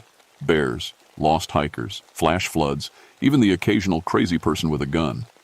But I was wrong. Dead wrong. It was October 1987 when it all started. The leaves had already fallen that year, making a thick carpet that crunched under your boots. The air was cold enough to see your breath, and fog hung low between the trees. I was working the Cohutta Wilderness area, way back in the deep woods where most folks never go. It's beautiful country, but it's also dangerous. You get turned around back there, and it might be days before anyone finds you. I grew up in these mountains, in a little town called Tellico Plains. My daddy worked at the paper mill until it closed down in the 70s. That's when I decided to become a ranger. I love these woods, and I'm good at my job. I've pulled people out of ravines, tracked down missing hunters, and once I even helped catch a guy who was growing marijuana back in a hidden valley. The thing is, I never believed in the old stories. The Cherokee folks have lots of tales about these mountains, about spirits and things that live in the dark places. My grandmother used to tell me about something called the Bone Man, who would steal children away if they wandered too far from home. I always figured it was just a story to keep kids from getting lost. But that October, 3 families came to my station, all crying and scared. Their kids had gone missing during day hikes. 3 different kids, 3 different days, but all in the same general area near some old stone piles the Cherokee built long ago. The first was a little girl named Sarah, only 8 years old. Her parents said she was right behind them on the trail one minute and gone the next. They called, but no answer. The second was a boy named Tommy, age 10. Same thing, there one second, vanished the next. The third was a girl named Rebecca, 11 years old. Her older brother said she'd just stepped behind a tree and never came back out. I called in the search and rescue teams. We had dogs, helicopters, volunteers from 3 counties. I've coordinated dozens of searches before, and we usually find people within a day or 2. But this was different. The search dogs would track the kids' scent to these old stone piles. Then they'd just stop. The dogs would whine and back away, like something scared them. And there was something else strange. In all 3 spots where the kids disappeared, we found their footprints in the soft dirt. But the prints just ended at the stone piles. Not like they'd been picked up or dragged away. They just stopped, like the kids had vanished into thin air. I tried to stay positive for the families, but after 5 days of searching, I was getting worried. In 17 years, I'd never lost anyone permanently.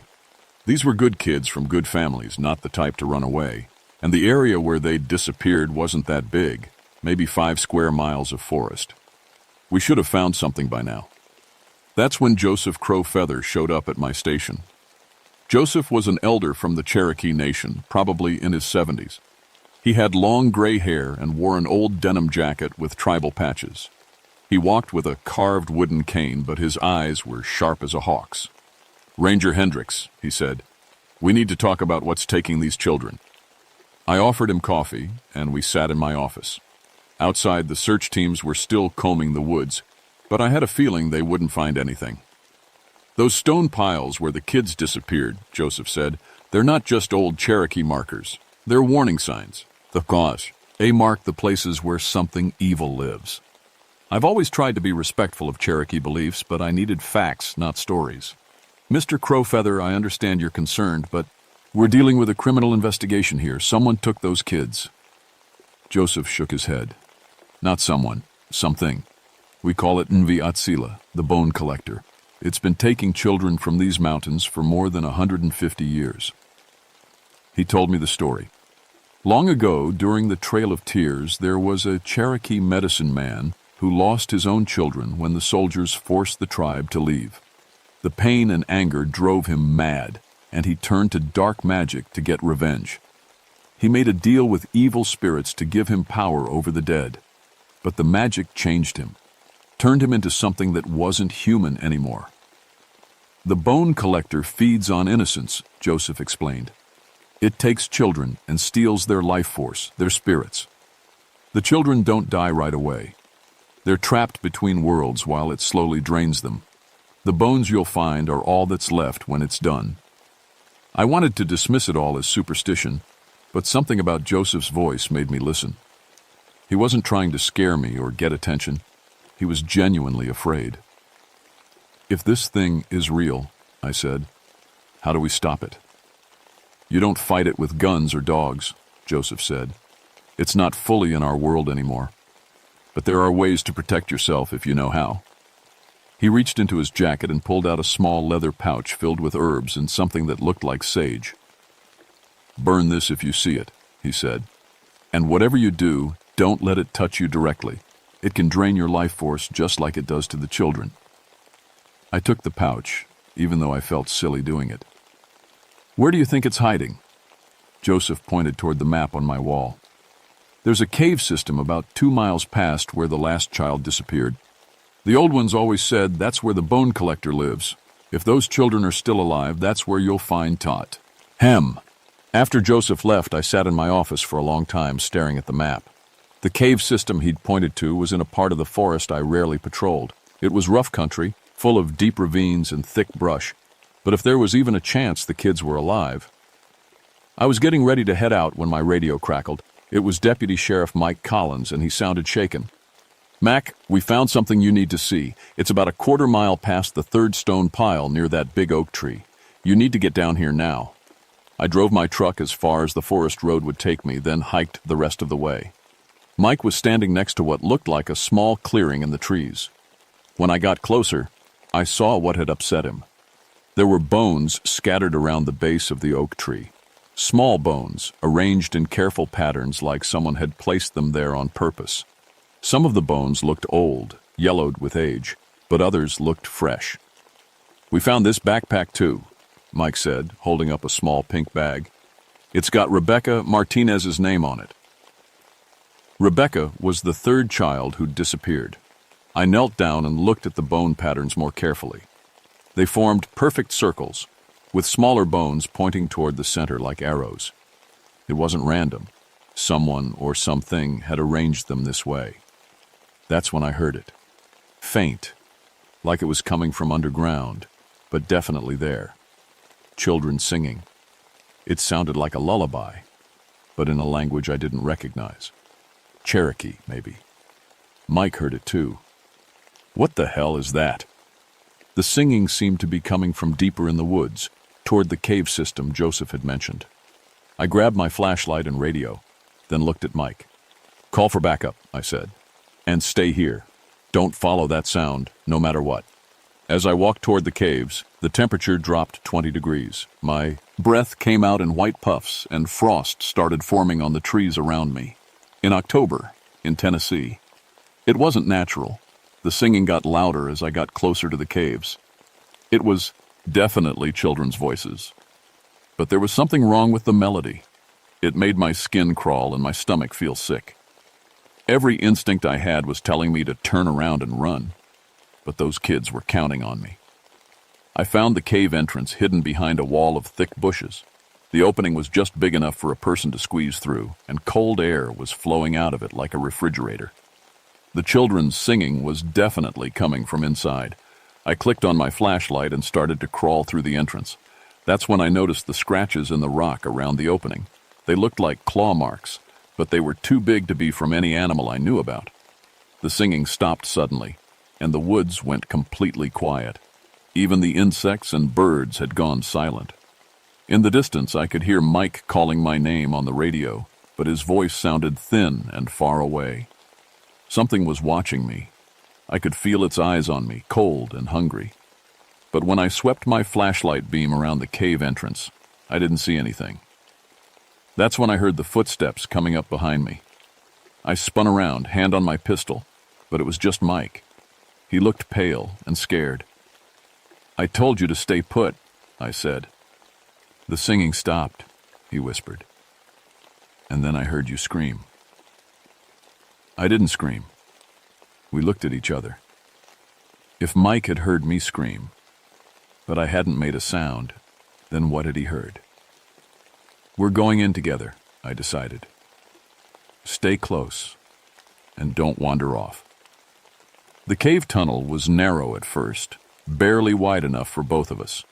Our flashlight beams cut through the darkness ahead, but they didn't seem to reach very far. The air was getting colder with every step, and our breath was forming white clouds.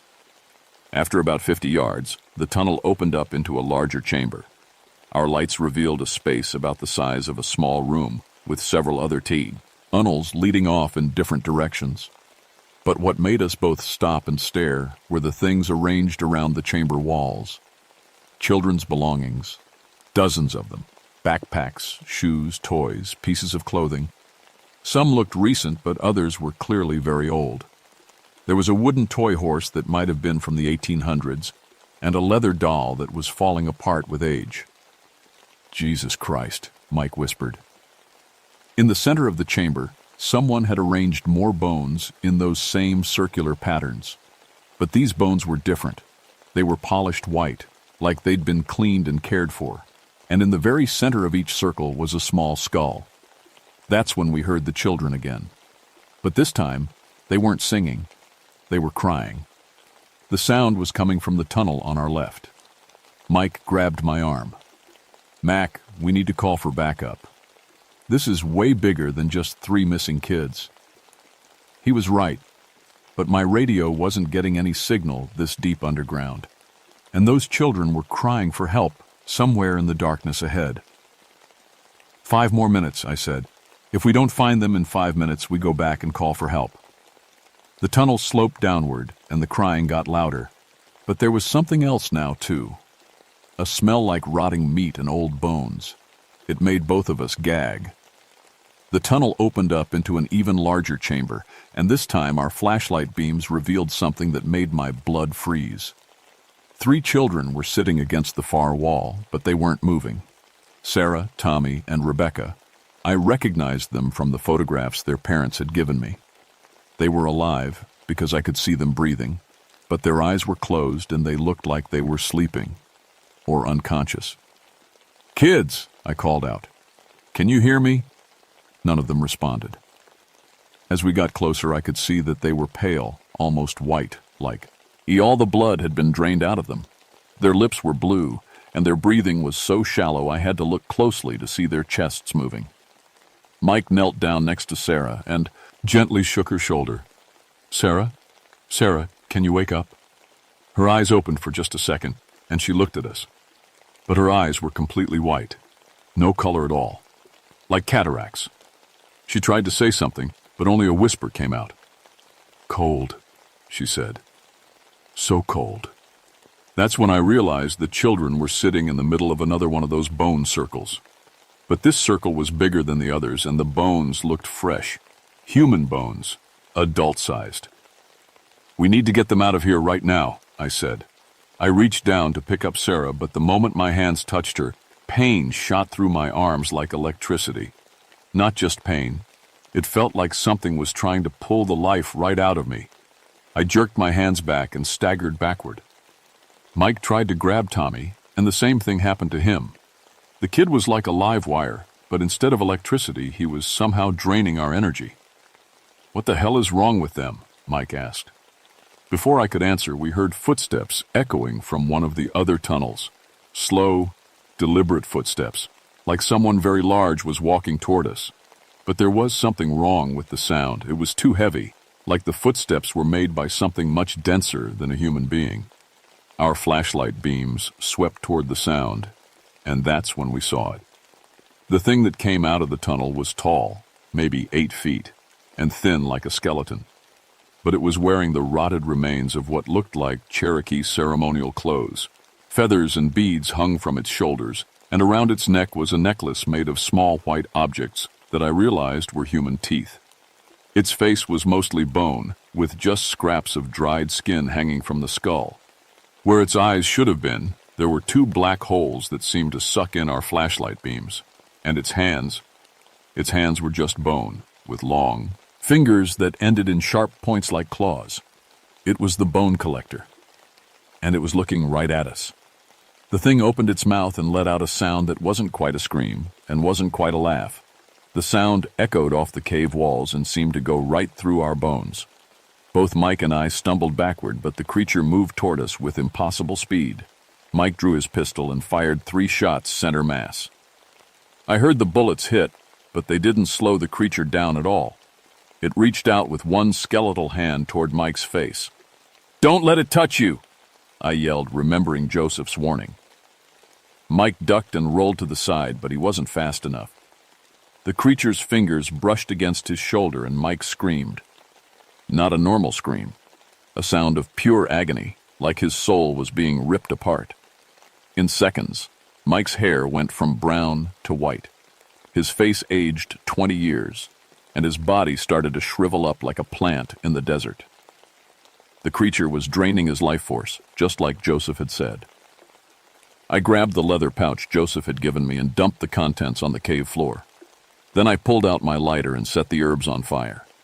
The cave filled with thick, white smoke that smelled like burning sage.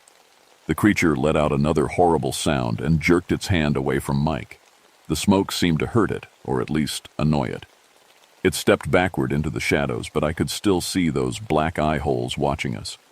Mike collapsed to the floor, breathing hard. He looked like he'd aged 10 years in 10 seconds, but he was still alive. "Can you walk?" I asked. He nodded weakly. "What about the kids?" I looked at Sarah, Tommy, and Rebecca. They were still unconscious, still sitting in that bone circle. But now I understood what was happening to them. The creature was slowly draining their life force, keeping them alive, but taking their energy bit by bit. If we left them here much longer, they'd end up like the other skulls in those bone circles. The smoke from Joseph's herbs was starting to clear, and I could see the creature moving closer again. We had maybe 30 seconds before it reached us. "We can't carry them," I said. "That thing has done something to them. We touch them, it drains us too." "Then what do we do?" I looked around the chamber trying to think. That's when I noticed something. The bone circles weren't just random patterns. They were connected to each other by lines of smaller bones, like a giant map or diagram. And all the lines led to one central point, a pile of bones in the corner that was bigger than all the others. It's using the bones to channel its power, I realized. If we destroy the pattern, maybe we can break its hold on the kids. The creature was getting closer. I could feel the cold radiating off it, and the temperature in the cave was dropping fast. Our breath was coming out in thick white clouds now. "Start kicking apart those bone lines," I told Mike. "Break up the patterns." We started destroying the bone arrangements as fast as we could. The creature let out another horrible sound and moved toward us faster, but every time we broke up part of the pattern, it seemed to get weaker. When we destroyed the central bone pile, the creature actually staggered backward. The 3 children stirred and opened their eyes, their normal-colored eyes. "Run!" I yelled to them. "Get out of the cave now!" Sarah, Tommy, and Rebecca were weak, but they could walk. They stumbled toward the tunnel we'd come from, with Mike helping them along. I stayed behind to face the creature alone. It was angry now, and it was coming straight for me. But Joseph's herbs were still smoldering on the cave floor, and the smoke was keeping it at bay. "You took the wrong children," I said to it. "These kids have families who love them, people who will fight for them." The creature paused, and for just a second I thought I saw something almost human in those black eye holes. Pain, maybe, or loneliness. Then it opened its mouth and spoke in a voice like wind through dead leaves. "They will come back," it whispered. "They always come back to the forest, and I will be waiting." The cave started to shake, and rocks began falling from the ceiling. The creature was bringing the whole place down around us. I ran. I made it out of the cave just as the entrance collapsed behind me. Mike and the 3 children were waiting in the forest, all of them pale and shaken but alive. The children couldn't remember much about what had happened to them, just that they'd heard singing and followed the sound. We got the kids to the hospital, where they spent a week recovering. The doctors said they were severely dehydrated and malnourished, like they hadn't eaten in days. But physically, they were going to be fine. Mike, on the other hand, never fully recovered. The aging process reversed itself somewhat, but he still looked older than his years. And sometimes, late at night, he would call me and say he could still hear the children singing in Cherokee. The official report said we'd found the children in the cave system and that it had collapsed due to natural geological instability. The bone remains were explained as an old Native American burial site that had been disturbed by illegal artifact hunters. Case closed. But I knew better, and so did Joseph Crow Feather. He came to see me a few days after we got the children out. We sat on my porch, drinking coffee, and watching the sun set over the mountains. "You did good," he said. "But you know it's not over. The cave collapsed. That thing is trapped down there." Joseph shook his head. "The bone collector isn't bound to one place. It's bound to these mountains, to the pain and anger that created it. As long as children come to these woods, it will find a way to reach them. He was right, Owen. Ere the next few months, I heard reports of other incidents. A Boy Scout troop camping near Tellico Lake reported one of their kids sleepwalking toward the forest, singing a Cherokee lullaby he'd never heard before. A family hiking the Appalachian Trail said their daughter had nightmares about a tall, thin man in feathers who wanted to take her home with him. And sometimes, late at night when I was patrolling the deep woods, I would hear it too. Children singing in the darkness, calling to anyone who would listen. I started working with Joseph and other Cherokee elders to identify the places where the bone collector was strongest. We put up new warning signs and tried to redirect hiking trails away from the most dangerous areas. But there was only so much we could do. The thing that haunted me most was what the creature had said in the cave. They always come back. Because it was true. Children are drawn to mystery and adventure. They explore. They wander. And these mountains are full of places where something dark and hungry is waiting for them. 6 months after the cave incident, my sister called to tell me that my nephew Jason was coming to visit for the summer. He was 12 years old, and he loved camping and hiking. "Can you take him into the woods?" she asked. "Show him around the forest? He's been looking forward to it for months." I looked out my window toward the tree line, where shadows were already gathering even though it was only late afternoon. Somewhere out there, the bone collector was waiting. It had lost 3 children, but it was patient. It had been patient for over 150 years. "Sure," I told my sister. "I'll take good care of him." But as I hung up the phone, I realized I was already making plans. Not for a fun camping trip with my nephew, but for a war. Because if that thing thought it was going to get another child from my family, it was in for a fight. I called Joseph Crow Feather and told him Jason was coming. "We'll need more than sage this time," I said. "I know," Joseph replied. "I've been preparing. That was 35 years ago, and I'm still here. Still a ranger, though I'm getting close to retirement now." Jason came that summer, and we had our confrontation with the bone collector. That's a story for another time, but I'll say this. My nephew lived, and he grew up to become a Cherokee Nation police officer. He protects these mountains now, too. Over the years, Mike and I developed a system. We monitor the areas where the creature is most active. We work with local schools to educate children about forest safety. And when we get reports of missing kids, we know where to look first. The bone collector is still out there. I've faced it 4 more times over the decades, and each time I've managed to save the children it was trying to take. But each time it gets a little stronger, and I get a little older. The thing about fighting something supernatural is that it changes you. I can see things now that normal people can't see. Spirits of Cherokee warriors who died defending their land. Animals that aren't quite animals. And sometimes, in the deepest parts of the forest, I can see the shadows of all the children who weren't as lucky as Sarah, Tommy, and Rebecca. The Park Service officially closed the Cohutta Wilderness area to overnight camping about 10 years ago. They cited geological instability and unexploded ordnance from old military training exercises. But really it was because too many people were reporting strange experiences, children sleepwalking, families hearing singing where no one should be singing, hikers finding bone patterns that hadn't been there the day before. I'm training my replacement now, a young woman named Amanda Torres who grew up in these mountains like I did. I've told her some of the stories, the ones I think she's ready to hear. She thinks I'm just a superstitious old man, but she listens respectfully. Last week I took her to Joseph, his grave. He passed 5 years ago at the age of 91. Before he died, he taught me most of what he knew about protecting people from the old spirits. Not everything, but enough. "You ever hear children singing Cherokee lullabies where no children should be?" I told Amanda. "You call me immediately, day or night. Don't try to handle it yourself." She nodded, but I could see the skepticism in her eyes. That's okay. I was skeptical once too.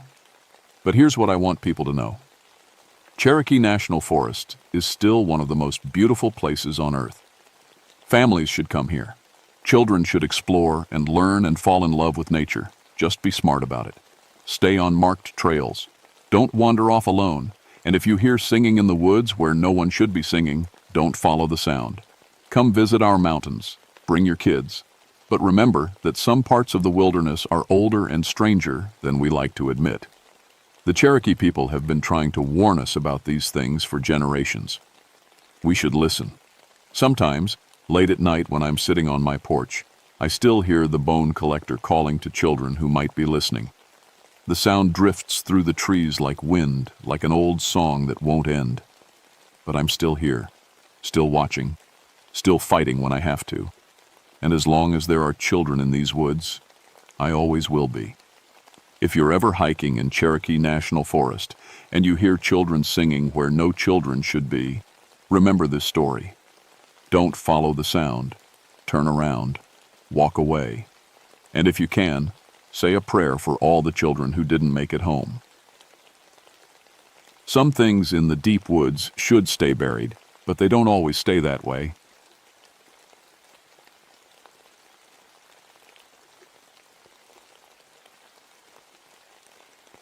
My name is Elizabeth Calloway, but everyone calls me Liz. I've been a park ranger for 14 years now, working the mountains of West Virginia. Before that, I spent 5 years as a state police detective. I've seen plenty of bad things: murders, missing kids, drug dealers hiding in the woods, but nothing prepared me for what happened in January of 1983. I grew up in these mountains. My grandma used to tell me stories about the old mining days when men would disappear in the tunnels and never come back. She lived through the disasters of the 1930s, when whole families starved during the worst winters anyone could remember. Hunger makes people do terrible things, Lizzie, she'd say. Things they'd never think of when their bellies are full. My specialty is missing persons cases. When someone gets lost in the Monongahela National Forest, they call me. I know every trail, every cave, every dangerous drop-off for miles around. In 14 years, I've found 23 missing people. Some were alive, some weren't. But their families always got answers. That was my job, bringing people home one way or another. I'm raising my daughter Sarah on my own. She's 8 now, smart as a whip, loves to hike with me when she can. After her daddy left when she was 3, it's just been me and her against the world. She's the reason I'm good at my job. I think about how I'd feel if she went missing, and I never stop looking. People around here have always told stories about things in the woods. Wendigo tales, mostly. Old Native American legends about cannibals who turned into monsters during harsh winters. I never put much stock in that stuff. Wendigo stories were just frontier explanations for cannibalism during harsh winters. I'd tell anyone who'd listen. When people are starving and desperate, they do things they never thought possible. The monster stories just made it easier to live with. But January 1983 was different. The worst blizzard in 50 years hit West Virginia right after New Year's. Temperature dropped to 25 below zero.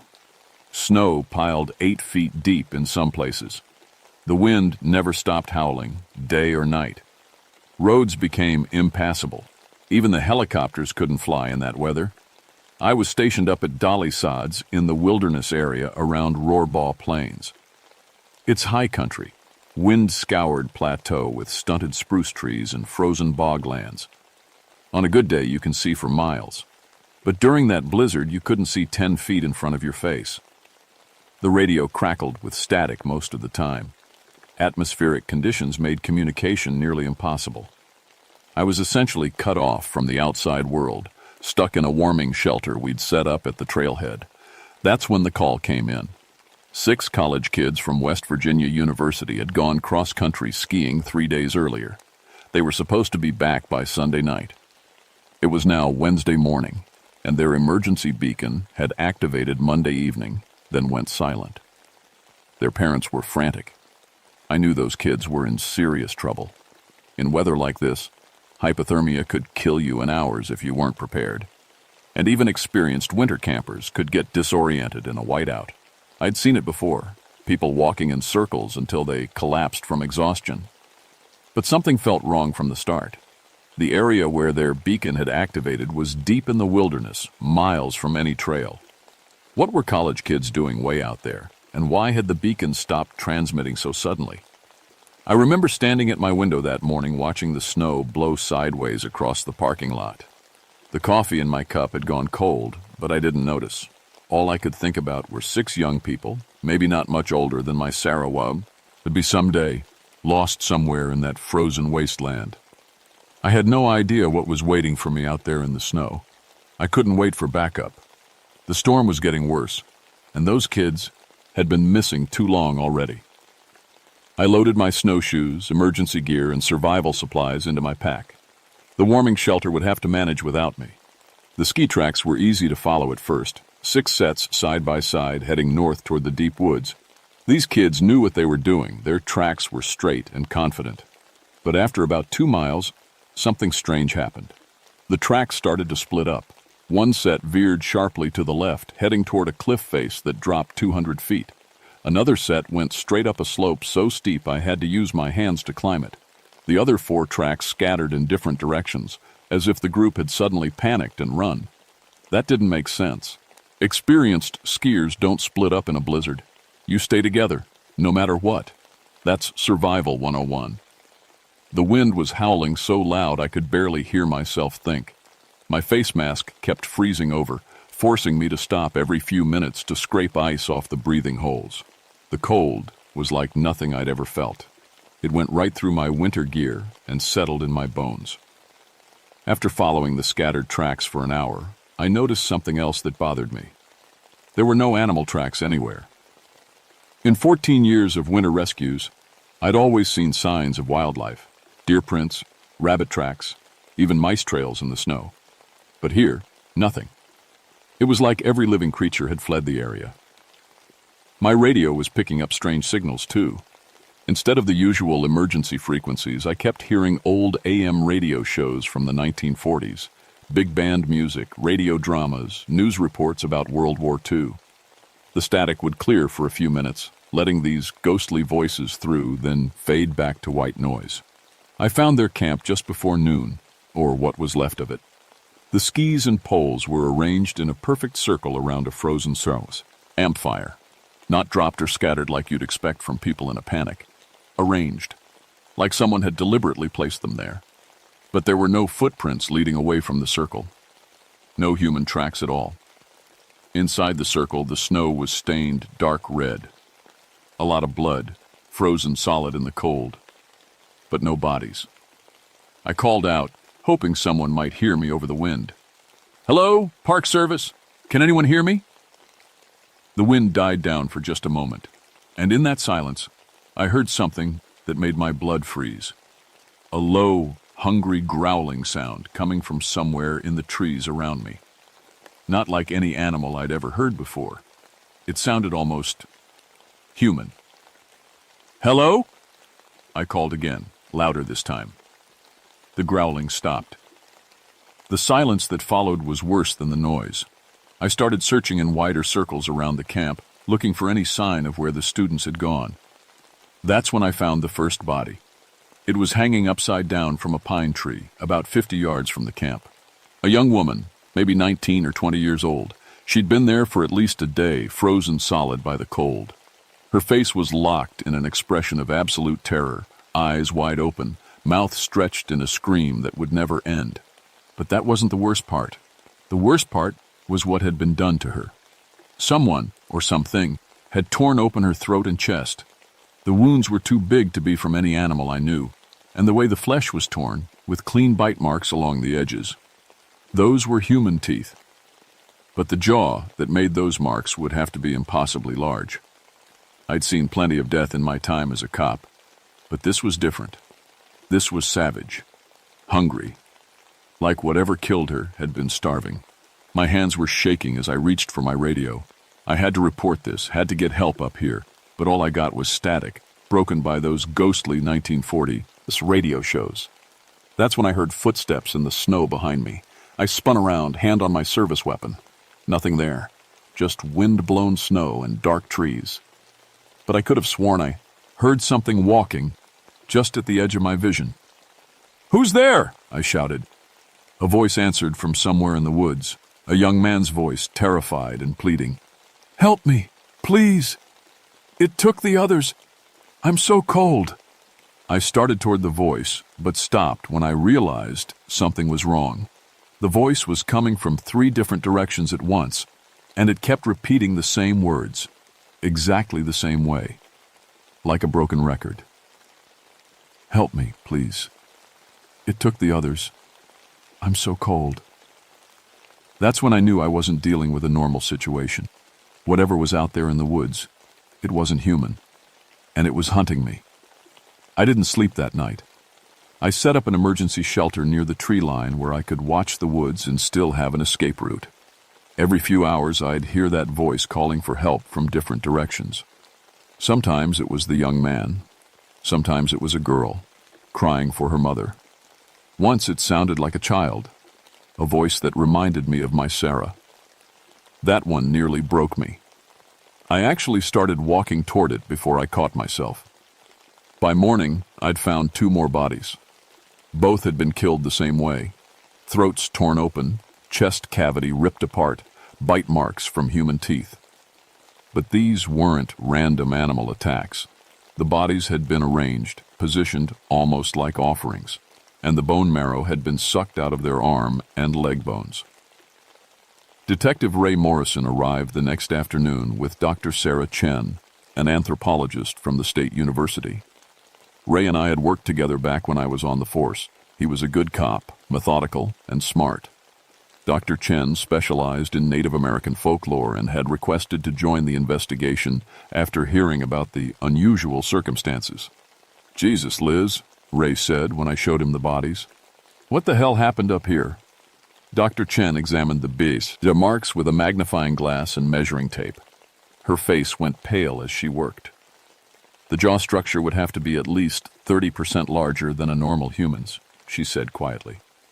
"And look at the canine teeth marks. They're elongated, almost like fangs." "You're saying this was done by a person?" Ray asked. "I'm saying it was done by something that used to be a person," Dr. Chen replied. "There are similar cases in the historical records. The 1890s logging camps, about 10 miles from here. Workers started disappearing during a particularly harsh winter. When they found the camp foreman, Jeremiah Pike, he was in a cabin with the remains of 5 other men. He'd been eating them." Ray looked skeptical. "And you think Pike is still alive?" "Not alive," Dr. Chen said, "but not exactly dead either. According to Ojibwe tradition, people who resort to cannibalism during extreme hunger can undergo a transformation. They become wendigos, creatures of eternal hunger that can never be satisfied." That night, the thing in the woods got bolder. We heard it moving around our camp just outside the circle of firelight. Footsteps that were too heavy to be human, but with a rhythm that was almost like walking. Ray had his pistol drawn, but I could see his hands shaking. "What do we do if it comes into camp?" "We run," Dr. Chen whispered. "Wendigos are impossibly strong and fast. Our only chance is to avoid direct confrontation." Around midnight, the footsteps stopped. The silence was worse than the noise had been. Then we heard breathing right outside our tent. Deep, raspy inhalations that sounded like air being sucked through torn flesh. "It's right there," Ray mouthed silently, pointing at the tent wall. The breathing continued for what felt like hours, but was probably only minutes. Then we heard a sound that made my blood freeze. A low, rumbling voice, speaking words in a language I didn't recognize. But somehow, I understood what it was saying. It was talking about hunger, about the taste of human flesh, about how long it had been since the last feeding. The voice moved around our tent, always staying just outside. Sometimes it would scratch at the fabric with what sounded like claws. Once I saw a shadow pass across the tent wall, something tall and thin, with arms that hung down to its knees. When morning came, we found tracks in the snow around our camp. They were roughly human-shaped but huge, at least 15 inches long, and they led straight up the side of a cliff face that should have been impossible to climb. "We need to get out of here," Ray said, staring at the tracks. "Call for backup. Bring in a full search team." But Dr. Chen was examining something else she'd found.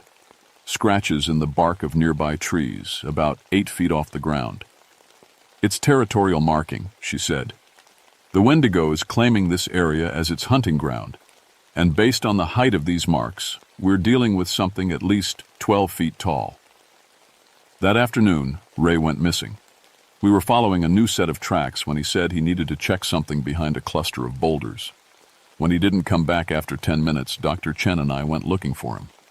We found his body hanging from a tree branch, 30 feet off the ground. His neck had been snapped like a twig. But the worst part was his face. It was locked in an expression of absolute terror, and his eyes seemed to be staring directly at us. That's when we saw it for the first time. The Wendigo stepped out from behind a massive pine tree, and I finally understood why the Native Americans had created legends about these creatures. It had once been human, you could tell from the basic shape, but it was wrong in every way possible. 12 feet tall, emaciated to the point where every rib showed through gray, leathery skin. Its arms were too long, hanging down past its knees, ending in hands with fingers like knife blades. And its eyes glowed with a pale, hungry light that seemed to look right through you. But the face was the worst part. It still looked partially human, but stretched and distorted. The mouth was too wide, filled with yellowed fangs, and when it smiled at us, I could see pieces of Ray still stuck between its teeth. "Run," Dr. Chen whispered. We ran. The Wendigo didn't chase us right away. It let us run, crashing through the snow and trees like panicked animals. It was playing with us, the way a cat plays with a mouse before killing it. Dr. Chen and I made it back to our abandoned camp as the sun was setting. We were exhausted, hypothermic, and running low on supplies. But more importantly, we were trapped. The Wendigo had been hurting us, using our own fear to drive us exactly where it wanted us to go. "There's an old logging cabin about a mile north," Dr. Chen said, checking her map with a shaking flashlight. "If we can make it there, we might be able to defend ourselves." "Defend ourselves with what?" I asked. "You saw how big that thing is, how fast it moves." "Fire," she said. "Wendigos fear intense heat and light. It's one of the few things that can drive them back." We gathered what supplies we could carry and headed for the cabin. The Wendigo followed us, staying just out of sight but making sure we knew it was there. Branches would crack in the darkness behind us. We'd hear that terrible breathing, getting closer and closer. The cabin was in worse shape than we'd hoped. The roof had partially collapsed and snow had drifted inside. But the fireplace still worked, and there was a stack of old dry firewood that the previous occupants had left behind. While Dr. Chen started a fire, I barricaded the door and windows with whatever I could find. Not that it would stop the Wendigo if it really wanted to get in, but it might slow it down. "Tell me about Jeremiah Pike," I said as we huddled near the fire. "He was the foreman at a logging camp in 1892, Dr. Chen said. The winter was brutal. Supplies couldn't get through and the men were starving. Pike was supposed to lead them out, but instead he convinced them to wait for rescue. When food ran out, he suggested they draw lots to see who would provide for the others. Cannibalism. It started with men who had already died from cold and hunger, but Pike developed a taste for it. He began killing the other loggers, one by one. When the spring thaw came, the rescue party found him alone in his cabin, surrounded by bones and partially eaten corpses. But Pike had changed. The hunger had transformed him into something that was no longer human. And he's been out there all this time? Wendigos don't age like humans do. They go into a kind of hibernation during warmer months when prey is scarce. But during harsh winters, when people are vulnerable and isolated, they wake up. And they hunt. That's when the Wendigo started talking to us. Its voice came from right outside the cabin walls, speaking in perfect English. "Elizabeth," it said, and hearing my name in that terrible voice made my skin crawl. "I know you're in there. I can smell your fear." I grabbed my flare gun, the only weapon I had left that might actually do some damage. "I've been watching you for days," the Wendigo continued. "You remind me of someone I knew long ago, strong, determined. But everyone breaks eventually when they get hungry enough. The voice moved around the cabin, sometimes coming from the door, sometimes from the windows. "I can make this easy for you, Elizabeth. Feed me the woman, and I'll let you walk away. You can go home to your daughter. Isn't that what you want?" At the mention of Sarah, something snapped inside me. This thing had been watching me, learning about me. It knew about my daughter. "Go to hell!" I shouted. The Wendigo laughed, and the sound was like breaking glass. "I've already been there, Elizabeth. Hell is hunger that can never be satisfied. Hell is eating human flesh and want it. Nothing more. I've been in hell for 90 years. The attacks on the cabin began shortly after that. The Wendigo would charge the walls, testing our defenses. Each impact shook the entire structure. I could hear wood splintering, nails pulling loose. Between attacks, it would call to us in the voices of its victims. The college students, Ray Morrison, even my grandmother's voice telling me to give up and let the hunger in. "Don't listen," Dr. Chen warned. "It's trying to break down your psychological defenses. Wendigos feed on despair as much as flesh." But the worst moment came when the Wendigo spoke in Sarah's voice. "Mommy, Mommy, where are you? I'm so cold and scared. Please come help me." I actually reached for the door before Dr. Chen grabbed my arm. "It's not her," she said firmly. "Your daughter is safe at home. The Wendigo is lying." But hearing Sarah's voice, so perfect and frightened, nearly destroyed me. I started to understand how the Wendigo had survived so long. It didn't just kill people, it used their love and fear against them. The final assault came just after midnight. The Wendigo smashed through the barricaded door like it was made of paper. I got one shot off with the flare gun, hitting its center mass. The creature screamed and stumbled backward, its chest smoking from the burning phosphorus. But it didn't stop. It kept coming, reaching for me with those impossibly long arms. That's when I remembered something my grandmother used to say. When you can't fight the monster, become one yourself. I pulled out my emergency flares, the kind used for avalanche rescue. Military grade, hot enough to melt steel. I pulled the pins on all 6 at once and threw them directly at the Wendigo. The cabin filled with brilliant white light and choking smoke. The Wendigo's screams were inhuman, a sound like metal tearing. It stumbled backward, clawing at its eyes, till Hen crashed through the cabin wall and disappeared into the night. But I knew it would be back, and next time, I might not be so lucky.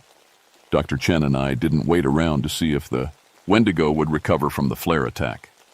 We hiked through the night, following an old logging road that eventually connected with the main Forest Service trail.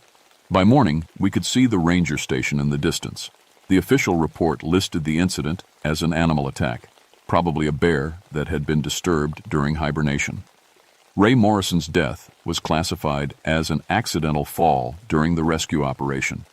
The missing college students were presumed dead from exposure, their bodies likely consumed by scavengers. Dr. Chen tried to include her Wendigo theory in the report, but her superiors at the university convinced her to focus on the scientific facts. The Native American folklore angle was interesting for academic purposes, they said, but not appropriate for an official investigation. I knew better than to argue with the bureaucrats. Some truths are too dangerous to put in writing. The Forest Service established a permanent winter closure for the Dolly Sods Wilderness area. Officially, it was due to extreme avalanche danger caused by climate change. Unofficially, they didn't want any more people going missing during harsh winters. But I knew the Wendigo was still out there. Every winter, when the snow got deep and the temperatures dropped below zero, the missing persons reports would start coming in. Hunters who never came home, hikers who disappeared without a trace, cross-country skiers whose emergency beacons would activate briefly, then go silent. I always volunteered for those cases. Not because I wanted to face the Wendigo again, but because I was the only one who knew what to look for. The arranged ski poles, the missing animal tracks, the voices calling for help from multiple directions. Most winters I'd find evidence of its presence. Scratch marks on trees, tracks that led up impossible slopes, campsites with blood-stained snow ranged in ritual circles. But I never saw the creature itself again. I think it learned to avoid me after our encounter in the cabin. Dr. Chen moved to Arizona after the investigation. She said she needed to get somewhere warm, where winter couldn't follow her. We exchanged letters for a few years, sharing research about similar creatures in other mountain ranges. Apparently, Wendigos weren't unique to Appalachia. Every culture that experienced harsh winters had stories about people who became monsters from hunger. As for me, I never left the mountains. Someone had to keep watch to make sure the Wendigo didn't spread beyond its territory. I developed an early warning system, a network of local hunters and forest workers who knew to report unusual animal behavior or missing wildlife. The nightmares took longer to fade. For months after the incident, I'd wake up hearing Sarah's voice calling for help, begging me to come save her from the cold. I'd have to call her school to make sure she was really safe, that the Wendigo wasn't somehow using her voice to lure me back into the woods.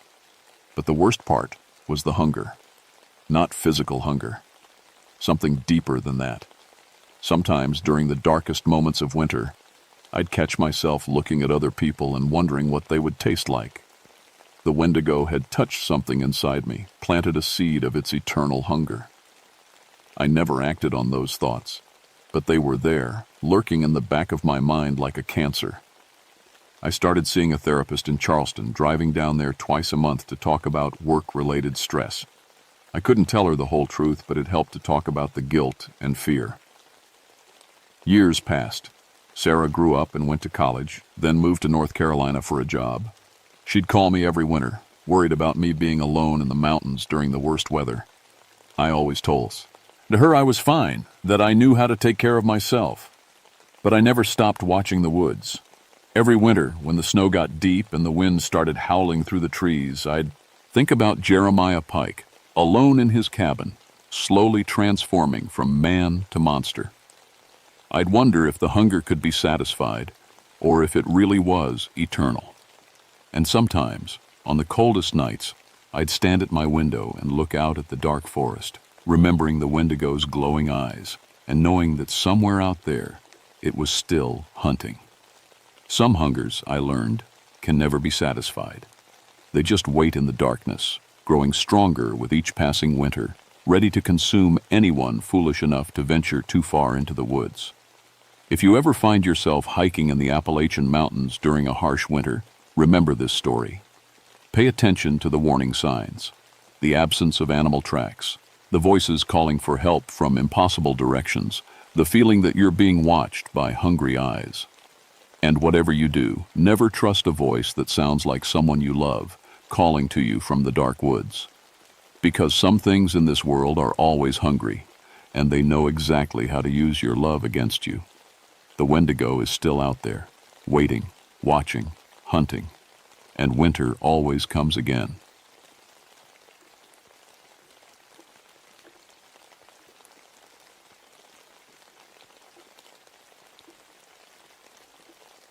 My name is Dave Carpenter, and I've been a park ranger for 9 years now. When people ask me what I do, I tell them I teach kids how to survive in the wild. I show them how to make fires without matches, how to find clean water, and how to sleep under the stars without being scared. I grew up in foster homes, moving from house to house until I was 18. The only place that ever felt like home was in the woods with my scout troop. That's where I learned that nature could be your friend if you knew how to listen to it. Now I work at Cranberry Wilderness in West Virginia, helping troubled kids find the same peace I found. The wilderness is a special place. No roads, no cars, no cell phone towers. Just you, the trees, and whatever lives out there with you. I love it because it's real. When a kid who's been in trouble all his life can make a fire and cook his own food, something changes in his eyes. He realizes he's stronger than he thought. August 1995 was the driest summer I'd ever seen. The streams were barely trickling, and even the old beaver ponds were turning to mud. Animals were acting strange, coming out during the day when they should have been sleeping. Bears were wandering closer to our campsites, looking for water. I was getting ready for another group of kids from a youth program in Charleston. 12 boys, ages 14 to 17, all of them in trouble with the law. Their counselors thought a week in the wilderness might help them more than another month in juvenile detention. Just camp stories to keep kids from wandering off at night. I told my supervisor when she mentioned the old legends about something that crawled through these woods. Every wilderness area has its ghost stories. Bigfoot, strange lights, monsters in the lakes. I'd heard them all, and I'd never seen anything I couldn't explain. The Falls of Hills Creek area was my favorite spot for these programs. 3 waterfalls cascade down the mountainside, and even during the drought, there was still some water flowing. The sound of falling water helps kids sleep better their first night away from the city. I was checking the campsites when I found the first strange thing. Deep grooves in the mud near the middle waterfall, like something heavy had been dragged across the ground. But the marks were weird. They looked like finger marks, but way too long and spread too far apart, and there were no footprints anywhere nearby. Probably just a bear with long claws, I told myself, taking pictures with my camera. Bears will drag logs around when they're looking for bugs to eat. But something about those marks made my skin crawl. That evening, I set up my own camp about a quarter-mile from where the kids would be sleeping. Close enough to help if they needed me, far enough away to let them feel independent. I'd done this same setup dozens of times, but as the sun went down, something felt wrong. The forest was too quiet. During summer nights, you should hear crickets, frogs, owls calling to each other. Instead, there was nothing. Even the wind seemed to have stopped moving through the trees. I lay in my sleeping bag, listening to the silence. In 9 years of wilderness work, I'd never heard anything like it. It was like the whole forest was holding its breath, waiting for something to happen. The first call came at 6 a.m. from Marcus, one of the youth counselors. "Dave, we need you down here. Something happened last night, and the boys are pretty shaken up." I found the group huddled around their cold campfire, 12 teenagers who usually acted tough-looking, scared as little kids. Marcus pulled me aside while his partner Sarah tried to get them to eat breakfast. Around 2 a.m., Tommy started screaming, Marcus whispered. Said something was dragging him out of his tent. When we got to him, he was 20 feet from his sleeping bag, still unconscious. But get this, there were these drag marks in the dirt, like something had pulled him by his feet. I looked at Tommy, a skinny 15-year-old from Huntington. He was sitting by himself, staring at nothing. "Did anyone see what did it?" I asked. "That's the weird part," Sarah said. "We all heard movement around the camp, but when we turned on our flashlights, there was nothing there.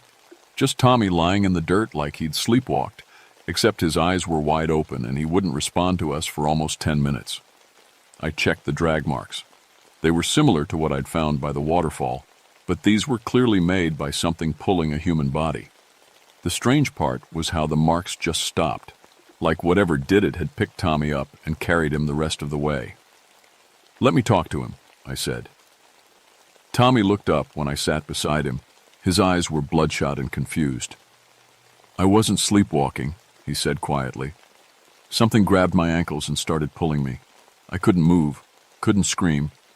It felt like I was dreaming and awake at the same time." "What did you see?"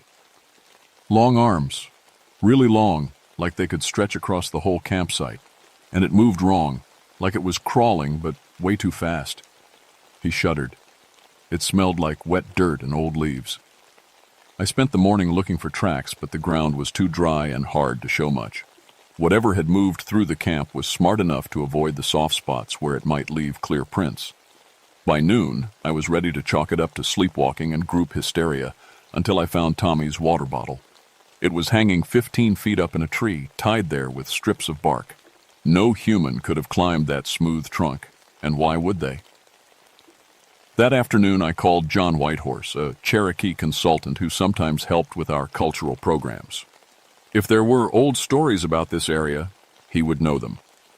"Kekla Kudla," he said when I described what happened. "My grandfather told me stories about the crawling shadow. It's old, older than our people coming to these mountains. It steals breath and dreams from sleeping people." "John, I need facts, not legends." "The facts are in the legends, Dave. It comes during droughts when the water is low. It's drawn to people with wounded spirits, especially the young ones. Your boys from the city, they're carrying a lot of pain, aren't they?" They were. Every kid in this program had been through trauma that would break most adults. Abuse, neglect, violence, drugs. That's why they were here instead of in jail. What does it want? To help, I think. But it doesn't understand that taking someone's nightmares can kill them. That night, I set up motion sensors around the campsite and stayed awake with my camera ready. The counselors took turns on watch, and we made sure no one slept alone. Around 1 a.m., the motion sensors started going off one by one in a pattern that circled the camp, but our flashlights showed nothing moving. It was like something invisible was testing our defenses. Then all the sensors went silent at the same time. I was checking the perimeter when I heard Sarah scream. I ran back to find her standing over Devon's empty sleeping bag. Another boy, unconscious, dragged 30 feet from where he'd been sleeping. This time there were witnesses. "It was huge," said Marcus, his voice shaking. "Maybe 8 feet long, but moving on all fours like an animal. Its arms were longer than its whole body, and it moved like water, just flowing across the ground." When Devon woke up, he couldn't remember anything after falling asleep. But he kept saying the same thing Tommy had. I couldn't move, but I wasn't really asleep. I made the decision to move the group to a different campsite, closer to the main trail where we could get help faster. But as we packed up our gear, I realized we were being watched. There, about 50 yards away in the shadow of the trees, something was crouched low to the ground. It looked almost human, but the proportions were all wrong. The arms were too long, the torso too narrow, and it was perfectly still in a way that made my skin crawl. I blinked, and it was gone. We set up the new camp near Dogway Fork, where 3 trails meet, and we could get to the parking area in an hour if we needed to. But I knew it wouldn't matter. Whatever was hunting us could move through any terrain faster than we could run. That day, I called my supervisor and asked for backup. Dr. Angela Chen, an anthropologist from West Virginia University who studied Appalachian folklore, and Dr. Michael Torres, a sleep specialist who worked with trauma victims. If this was some kind of mass hysteria, they'd figure it out. If it was something else, I'd need all the help I could get. They arrived that evening with monitoring equipment and cameras that could see in complete darkness. Dr. Chen was excited about the possibility of documenting an unknown cultural phenomenon.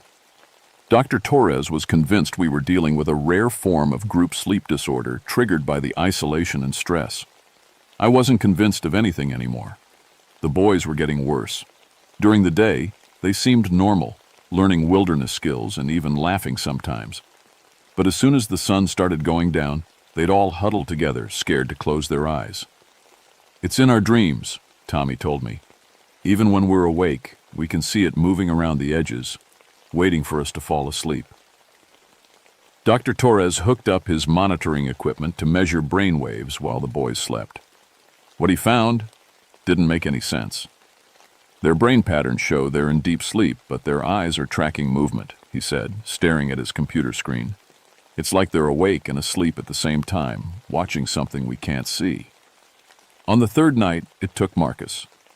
I was reviewing the footage from Dr. Chen's infrared cameras when we heard the scream. We ran to the CA, couldn't move, couldn't scream, but I wasn't unconscious. I could see through the tent fabric as the creature lifted me effortlessly and carried me deeper into the woods. Its arms moved like liquid, stretching and contracting as it navigated through the trees. It brought me to a cave behind the main waterfall, where the walls were covered in those ancient petroglyphs. And there, in the dim light filtering through the water, I finally saw it clearly. The night crawler was beautiful in a terrible way. Its skin was pale and smooth like riverstone, its limbs graceful despite their impossible length. Its eyes were large and dark, and when it looked at me, I could feel it reading my thoughts, my memories, my deepest fears. Then it showed me what it had been trying to do. In the cave behind the waterfall, surrounded by 1,000-year-old drawings of the same creature that held me, I experienced something I'll never be able to fully explain. The Nightcrawler didn't just communicate with me. It shared its memories, its purpose, its ancient loneliness. I saw the first humans who had encountered it, indigenous people who understood what it was trying to do. They had worked together, the creature carefully taking small pieces of trauma and pain, helping their children heal from the wounds that life in a harsh world inevitably caused. But then the people had left, and new ones came who didn't understand. They saw only a monster, something to be feared and driven away. The creature had retreated deeper into the wilderness, emerging only when it sensed children in terrible pain, trying to help the only way it knew how. "You're killing them," I managed to say, though I'm not sure if I spoke out loud or just thought it. The creature's response flooded through my mind like water. It showed me Marcus, Tommy, Devon, all the boys it had touched. Their nightmares were indeed fading, their trauma healing. But the process was too intense, too fast. Like trying to drain an infected wound all at once instead of letting it heal slowly. Then it showed me something else. My own memories. Growing up in foster care, never knowing if the adults around me would hurt or help me. The loneliness, the fear, the certainty that I was worthless and unwanted. I felt those memories being gently lifted away, not erased, but made softer, less sharp. The creature was trying to heal me too, but with a delicate touch that didn't overwhelm my mind. That's when I understood. It had been learning from its mistakes with the boys. It could control the process, but it needed guidance from someone who understood both trauma and healing. "I can teach you," I said. "I work with kids like this every day. There are ways to help that don't hurt." What happened next was like nothing I could have imagined. The creature opened its mind completely to me, sharing not just its memories, but its essence. I felt its genuine desire to help, its confusion at why its efforts caused fear instead of gratitude, its deep sadness at being alone for so many centuries. But I also felt its incredible power. This being could enter the dream space where trauma lives, could literally absorb and process psychological wounds. It was like having a supernatural therapist, if only it could learn to work with human limitations. For what felt like hours, I shared everything I knew about trauma therapy, about building trust with damaged children, about healing at a pace the mind could handle. The creature absorbed it all, its understanding growing with each concept I showed it. Then Dr. Chen's scream echoed through the cave. The creature had left the monitoring equipment running, and through its extended senses, it could see what was happening back at the camp. Dr. Torres had been trying to document the brainwave path, to turns during one of the creature's visits, but something had gone wrong. We rushed back to find Dr. Torres on the ground, his body rigid, his eyes rolled back in his head. The monitoring equipment showed brain activity that looked like a continuous seizure. "It tried to show him everything at once," Dr. Chen said, tears streaming down her face. "All the memories, all the trauma it's absorbed over the centuries. His mind couldn't handle it." Dr. Torres died that night, his brain simply overwhelmed by the flood of traumatic memories from hundreds of victims over thousands of years. I realized then how dangerous this creature truly was, even when it was trying to help. Its power was too vast for most human minds to safely interface with. "You have to be more careful," I told it as we stood over Dr. Torres's body. "Humans are fragile. We can only handle small amounts of healing at a time." The creature's response was a wave of grief and guilt that nearly knocked me unconscious. It hadn't meant to kill Dr. Torres.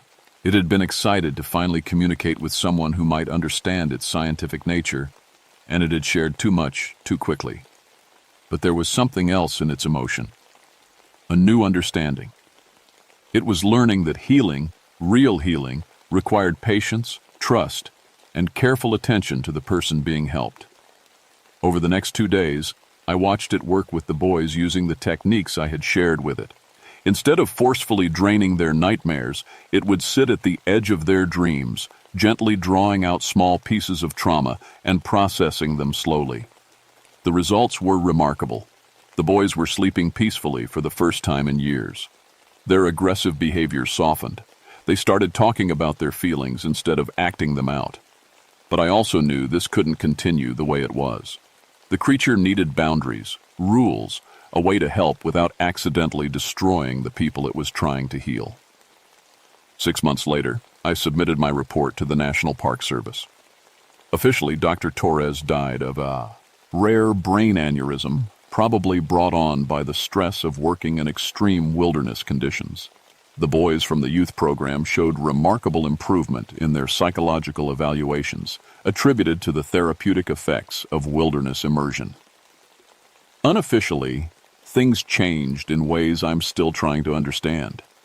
The wilderness therapy program at Cranberry became famous for its success rates. Kids who had been written off by every other treatment program would spend a week with us and come back fundamentally different. Calmer, more confident, sleeping through the night for the first time in years. What they didn't know was that they were receiving help from something that had been perfecting trauma therapy for centuries. The night crawler and I developed a system. I would screen the children who came through our program, identifying those with the deepest wounds, the most severe nightmares. During their stay, the creature would work with them in their dreams, but gently, taking only what they were ready to release. I became its partner in healing, teaching it about human psychology, about the careful balance between helping and harming. In return, it showed me things about trauma and memory that no human therapist had ever understood. I learned that trauma isn't just stored in the mind. It lives in a space between waking and sleeping, in the realm where dreams and reality meet. The creature existed partly in that space, which was why it could access and heal wounds that traditional therapy could barely touch. But there were rules. The person being helped had to be willing, even if they didn't consciously understand what was happening. The healing had to happen slowly, over several nights, allowing the mind to adjust to each small change. And most importantly, the creature could never work alone. It needed a human partner who could understand and guide the process. I also discovered that the creature had been changing too. Contact with human minds over the centuries had made it more complex, more emotionally sophisticated. It was no longer just an ancient entity following its nature. It was learning to be something like a therapist, a healer, even a friend. Sometimes, late at night when I'm alone in the wilderness, I can sense it moving through the forest, checking on its former patients, making sure their healing is holding. It's become a guardian of sorts, watching over damaged children even after they've returned to their regular lives. The boys from that first group all graduated from high school, most went to college. None of them remember exactly what happened during their week in the wilderness, but they all say it changed their lives. Tommy became a social worker. Devin joined the military and now helps other veterans deal with PTSD. Marcus became a wilderness guide himself, working with at-risk youth. They don't remember the night crawler, but sometimes they have dreams about being helped by something they can't quite see, something that took away their pain and left peace in its place. I still work at Cranberry Wilderness, still bring troubled kids into the forest to learn survival skills and find healing. But now I know that some of them are receiving help from a therapist older and more experienced than any human practitioner. The ancient petroglyphs in the cave tell the story of a partnership between humans and something beyond human understanding. For a while, that partnership was lost, leaving the creature to stumble through centuries of well-meaning but dangerous attempts to help. Now it's been restored, and children who might have been lost to their trauma are finding their way to peace. If you ever find yourself camping in deep wilderness, especially places with old legends about strange creatures, pay attention to your dreams. If you wake up feeling strangely rested, like invisible weight has been lifted from your shoulders, you might have been visited by something trying to help. Just remember, healing is a partnership. Even supernatural therapists work better when they have a human colleague to guide them. And if you're ever planning a wilderness therapy program, maybe give me a call. I've learned a few things about helping damaged kids find peace in the forest. Some of those things aren't in any textbook, but they work better than anything modern psychology has figured out. The nightcrawler is still out there, still helping, still learning, and I'm still teaching it how to heal without harm, how to touch broken minds with the gentleness they need to become whole again. It's the strangest therapeutic partnership in history, but it might also be the most effective.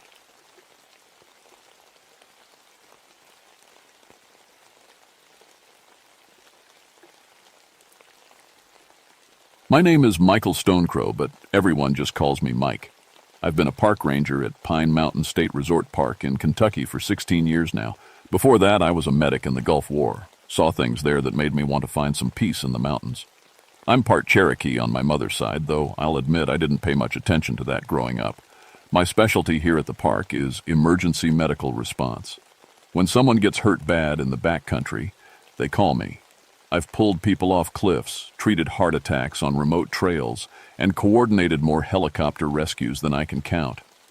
Pine Mountain isn't like other parks. The ridges are steep and rocky, covered in thick patches of rhododendron that can hide a man completely. Radio signals bounce funny off the sandstone cliffs, and cell phones are useless in most areas. If something goes wrong out there, you're on your own until help can reach you. It was June 1988, and we were in the middle of the worst heat wave I'd ever seen. Temperatures hit over 100 degrees for days straight. The animals were acting strange. Deer coming down to the roads at midday, birds flying in confused circles. Even the park's search and rescue dogs seemed nervous and wouldn't track properly in certain areas. The first weird report came from a family hiking near Chained Rock. They said they'd met another family on the trail, a father, mother, and 2 kids, who gave them directions to a scenic overlook. Problem was, when they got back to the visitor center, they saw the exact same family checking in. Same clothes, same faces, everything. When they asked about the trail directions, the family looked confused and said they'd never been on that trail before. I figured it was the heat playing tricks on people's minds. Heat exhaustion can make you see all sorts of things that aren't there. But then, more report started coming in. Hikers were running into people they knew, friends, family members, even other park visitors, in impossible places. People who should have been miles away, or hadn't even arrived at the park yet. The Cherokee elder who lived just outside the park, old Joseph Crowfeather, came to see me about the 3rd day of reports. Joseph was in his 80s and had lived in these mountains his whole life. His weathered hands shook as he spoke. "Mike," he said, using my first name like he always did, "your people are reporting at Sila Saku, the ones who wear stolen faces." I respected Joseph, but I'd always been practical about that old folklore stuff. "Joseph, you know skinwalkers are Navajo legends. Cherokee don't have shapeshifters." His dark eyes got serious. "Cherokee have something worse. We have people who lost their way so completely, they forgot who they were supposed to be." I should have listened to him. The next morning, I was doing my regular patrol when my radio crackled with Ranger Susan Martinez's voice. Susan was my patrol partner, a tough woman in her 40s who'd transferred from Yellowstone 2 years back. "Mike, I need you to meet me at the Laurel Cove Trail. Got a situation here." When I found her, Susan was standing next to a pile of clothes folded neatly on a flat rock. Hiking boots, jeans, a University of Kentucky t-shirt, and a wallet. "Belongs to David Chen," she said, showing me the driver's license. "Family reported him missing this morning. But here's the thing. I just saw David Chen not 20 minutes ago, hiking with his wife back toward the main lodge. He was wearing these exact clothes." I picked up the shirt. It was still warm, like someone had just taken it off. "You sure it was him?" "Positive. I talked to him about trail conditions. Same voice, same face. Even had that little scar on his chin from when he fell off his beat." "Ike is a kid. How do you know about his scar?" Susan looked uncomfortable. "He told me about it yesterday when they checked in. But Mike, if he was just here talking to me, why are his clothes sitting here like he vanished right out of them?" We searched the area but found nothing. No tracks leading away from the rock, no signs of struggle. Just the clothes, warm as if they'd been worn seconds before. That afternoon, David Chen's wife came to the ranger station, hysterical. She said she'd been hiking with her husband when he'd stopped to tie his shoe. She'd kept walking, expecting him to catch up. When she turned around 5 minutes later, he was gone. No trace, no sound, nothing. "But I saw you both this morning," Susan said. "You were both heading back to the lodge together." Mrs. Chen stared at her. "That's impossible. David disappeared yesterday afternoon. I've been looking for him all night." The hair on my arm stood up. I'd been a medic long enough to know when someone was telling the truth, and Mrs. Chen wasn't lying. Neither was Susan. That evening, I was filling out the missing person report when I heard familiar laughter outside the ranger station. Through the window, I saw David Chen walking past with his wife, both of them carrying ice cream cones from the lodge gift shop. He looked perfectly normal, perfectly healthy. I ran outside, but by the time I got there, they were gone. The only thing left was 2 ice cream cones melting in perfect circles on the hot pavement. My radio buzzed. It was Susan again, but her voice sounded wrong somehow. Too calm, too flat. "Mike, I found David Chen. He's fine. False alarm. Family was just confused about the timeline." "Susan, where are you?" "Back at the station. Come on back and we'll close the file." I looked at the ranger station. All the lights were off and Susan's patrol truck wasn't in the parking lot. According to my watch, I'd been inside the station the whole time and no one had come or gone. "Susan, what's your location?" Silence. Then, in a voice that sounded exactly like Susan but some, "How wasn't her?" "I'm wherever you need me to be, Mike." The radio went dead. I spent that night in my cabin, door locked, going over every detail. My training told me there had to be a logical explanation. People don't just vanish out of their clothes. Radios don't lie about locations. But my gut told me something was hunting in these mountains, something that could look like anyone it wanted to. The next morning, I drove to Susan's house to check on her. She answered the door looking perfectly normal, but when I asked about the radio call, she had no memory of it. "Mike, I was home all evening. Check the call log if you want." I did. According to the radio log, Susan Martinez had never called in. But I had the recording on my personal backup device, and when I played it back, it was definitely her voice. More reports flooded in over the next 2 days. A group of college kids swore they'd met their professor on the trail, but the professor was teaching summer classes 3 hours away. An elderly man reported seeing his deceased wife walking the nature trail, looking exactly as she had 20 years ago. FBI profiler Agent Sarah Coleman arrived on Thursday morning, along with Dr. James Whitehawk, a cultural expert from the Cherokee Nation. Agent Coleman was all business. Sharp suit, sharper eyes, and a notebook full of psychological profiles. "We're dealing with either mass hysteria or an elaborate hoax," she said during our first meeting. "People don't just copy other people perfectly." Dr. Whitehawk was quieter, more thoughtful. He spent the first day interviewing Joseph Crow Feather and other Cherokee elders in the area. When he came back, his face was grim. "Agent Coleman, this isn't hysteria. The Cherokee have stories about this phenomenon going back generations. Spirits of those who died traumatic deaths, trying to live the lives they never got to finish." Dr. W's. "Whitehawk, with respect, we need evidence, not folklore." That's when I saw him. My father. He was standing by the trail marker near Chained Rock, wearing his old Army uniform, looking exactly as he had the day he left for Vietnam in 1969, the day he never came home from. "Hello, son," he said when I approached. His voice was perfect, down to the slight accent from growing up in eastern Kentucky. "I've been waiting for you." My knees almost gave out. "Dad? I know you've got questions, Mike, about what happened over there, about why I never made it home. Walk with me." Every rational part of my brain screamed that this was impossible.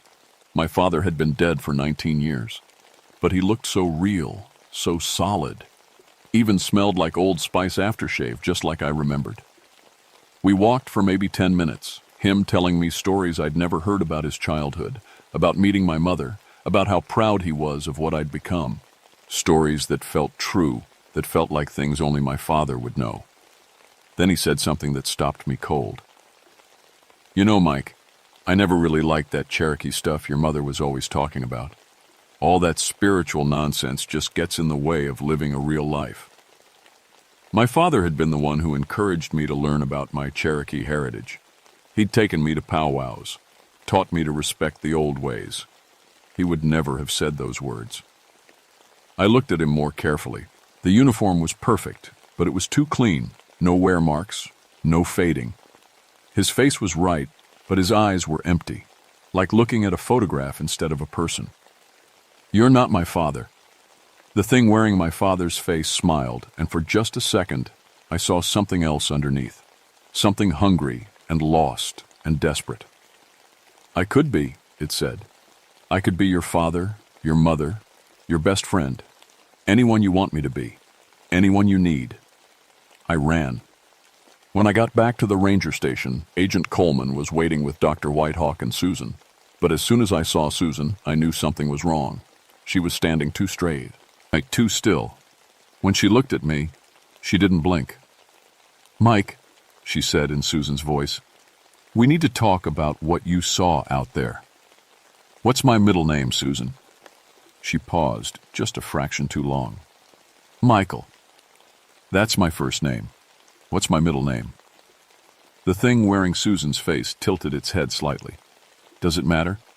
Names are just sounds. I'm still Susan. Agent Coleman drew her weapon. Step away from him. Agent Coleman, Dr. Whitehawk said softly. That's not Susan Martinez. The fake Susan turned to look at Dr. Whitehawk, and I saw her face change. Not dramatically, just little shifts.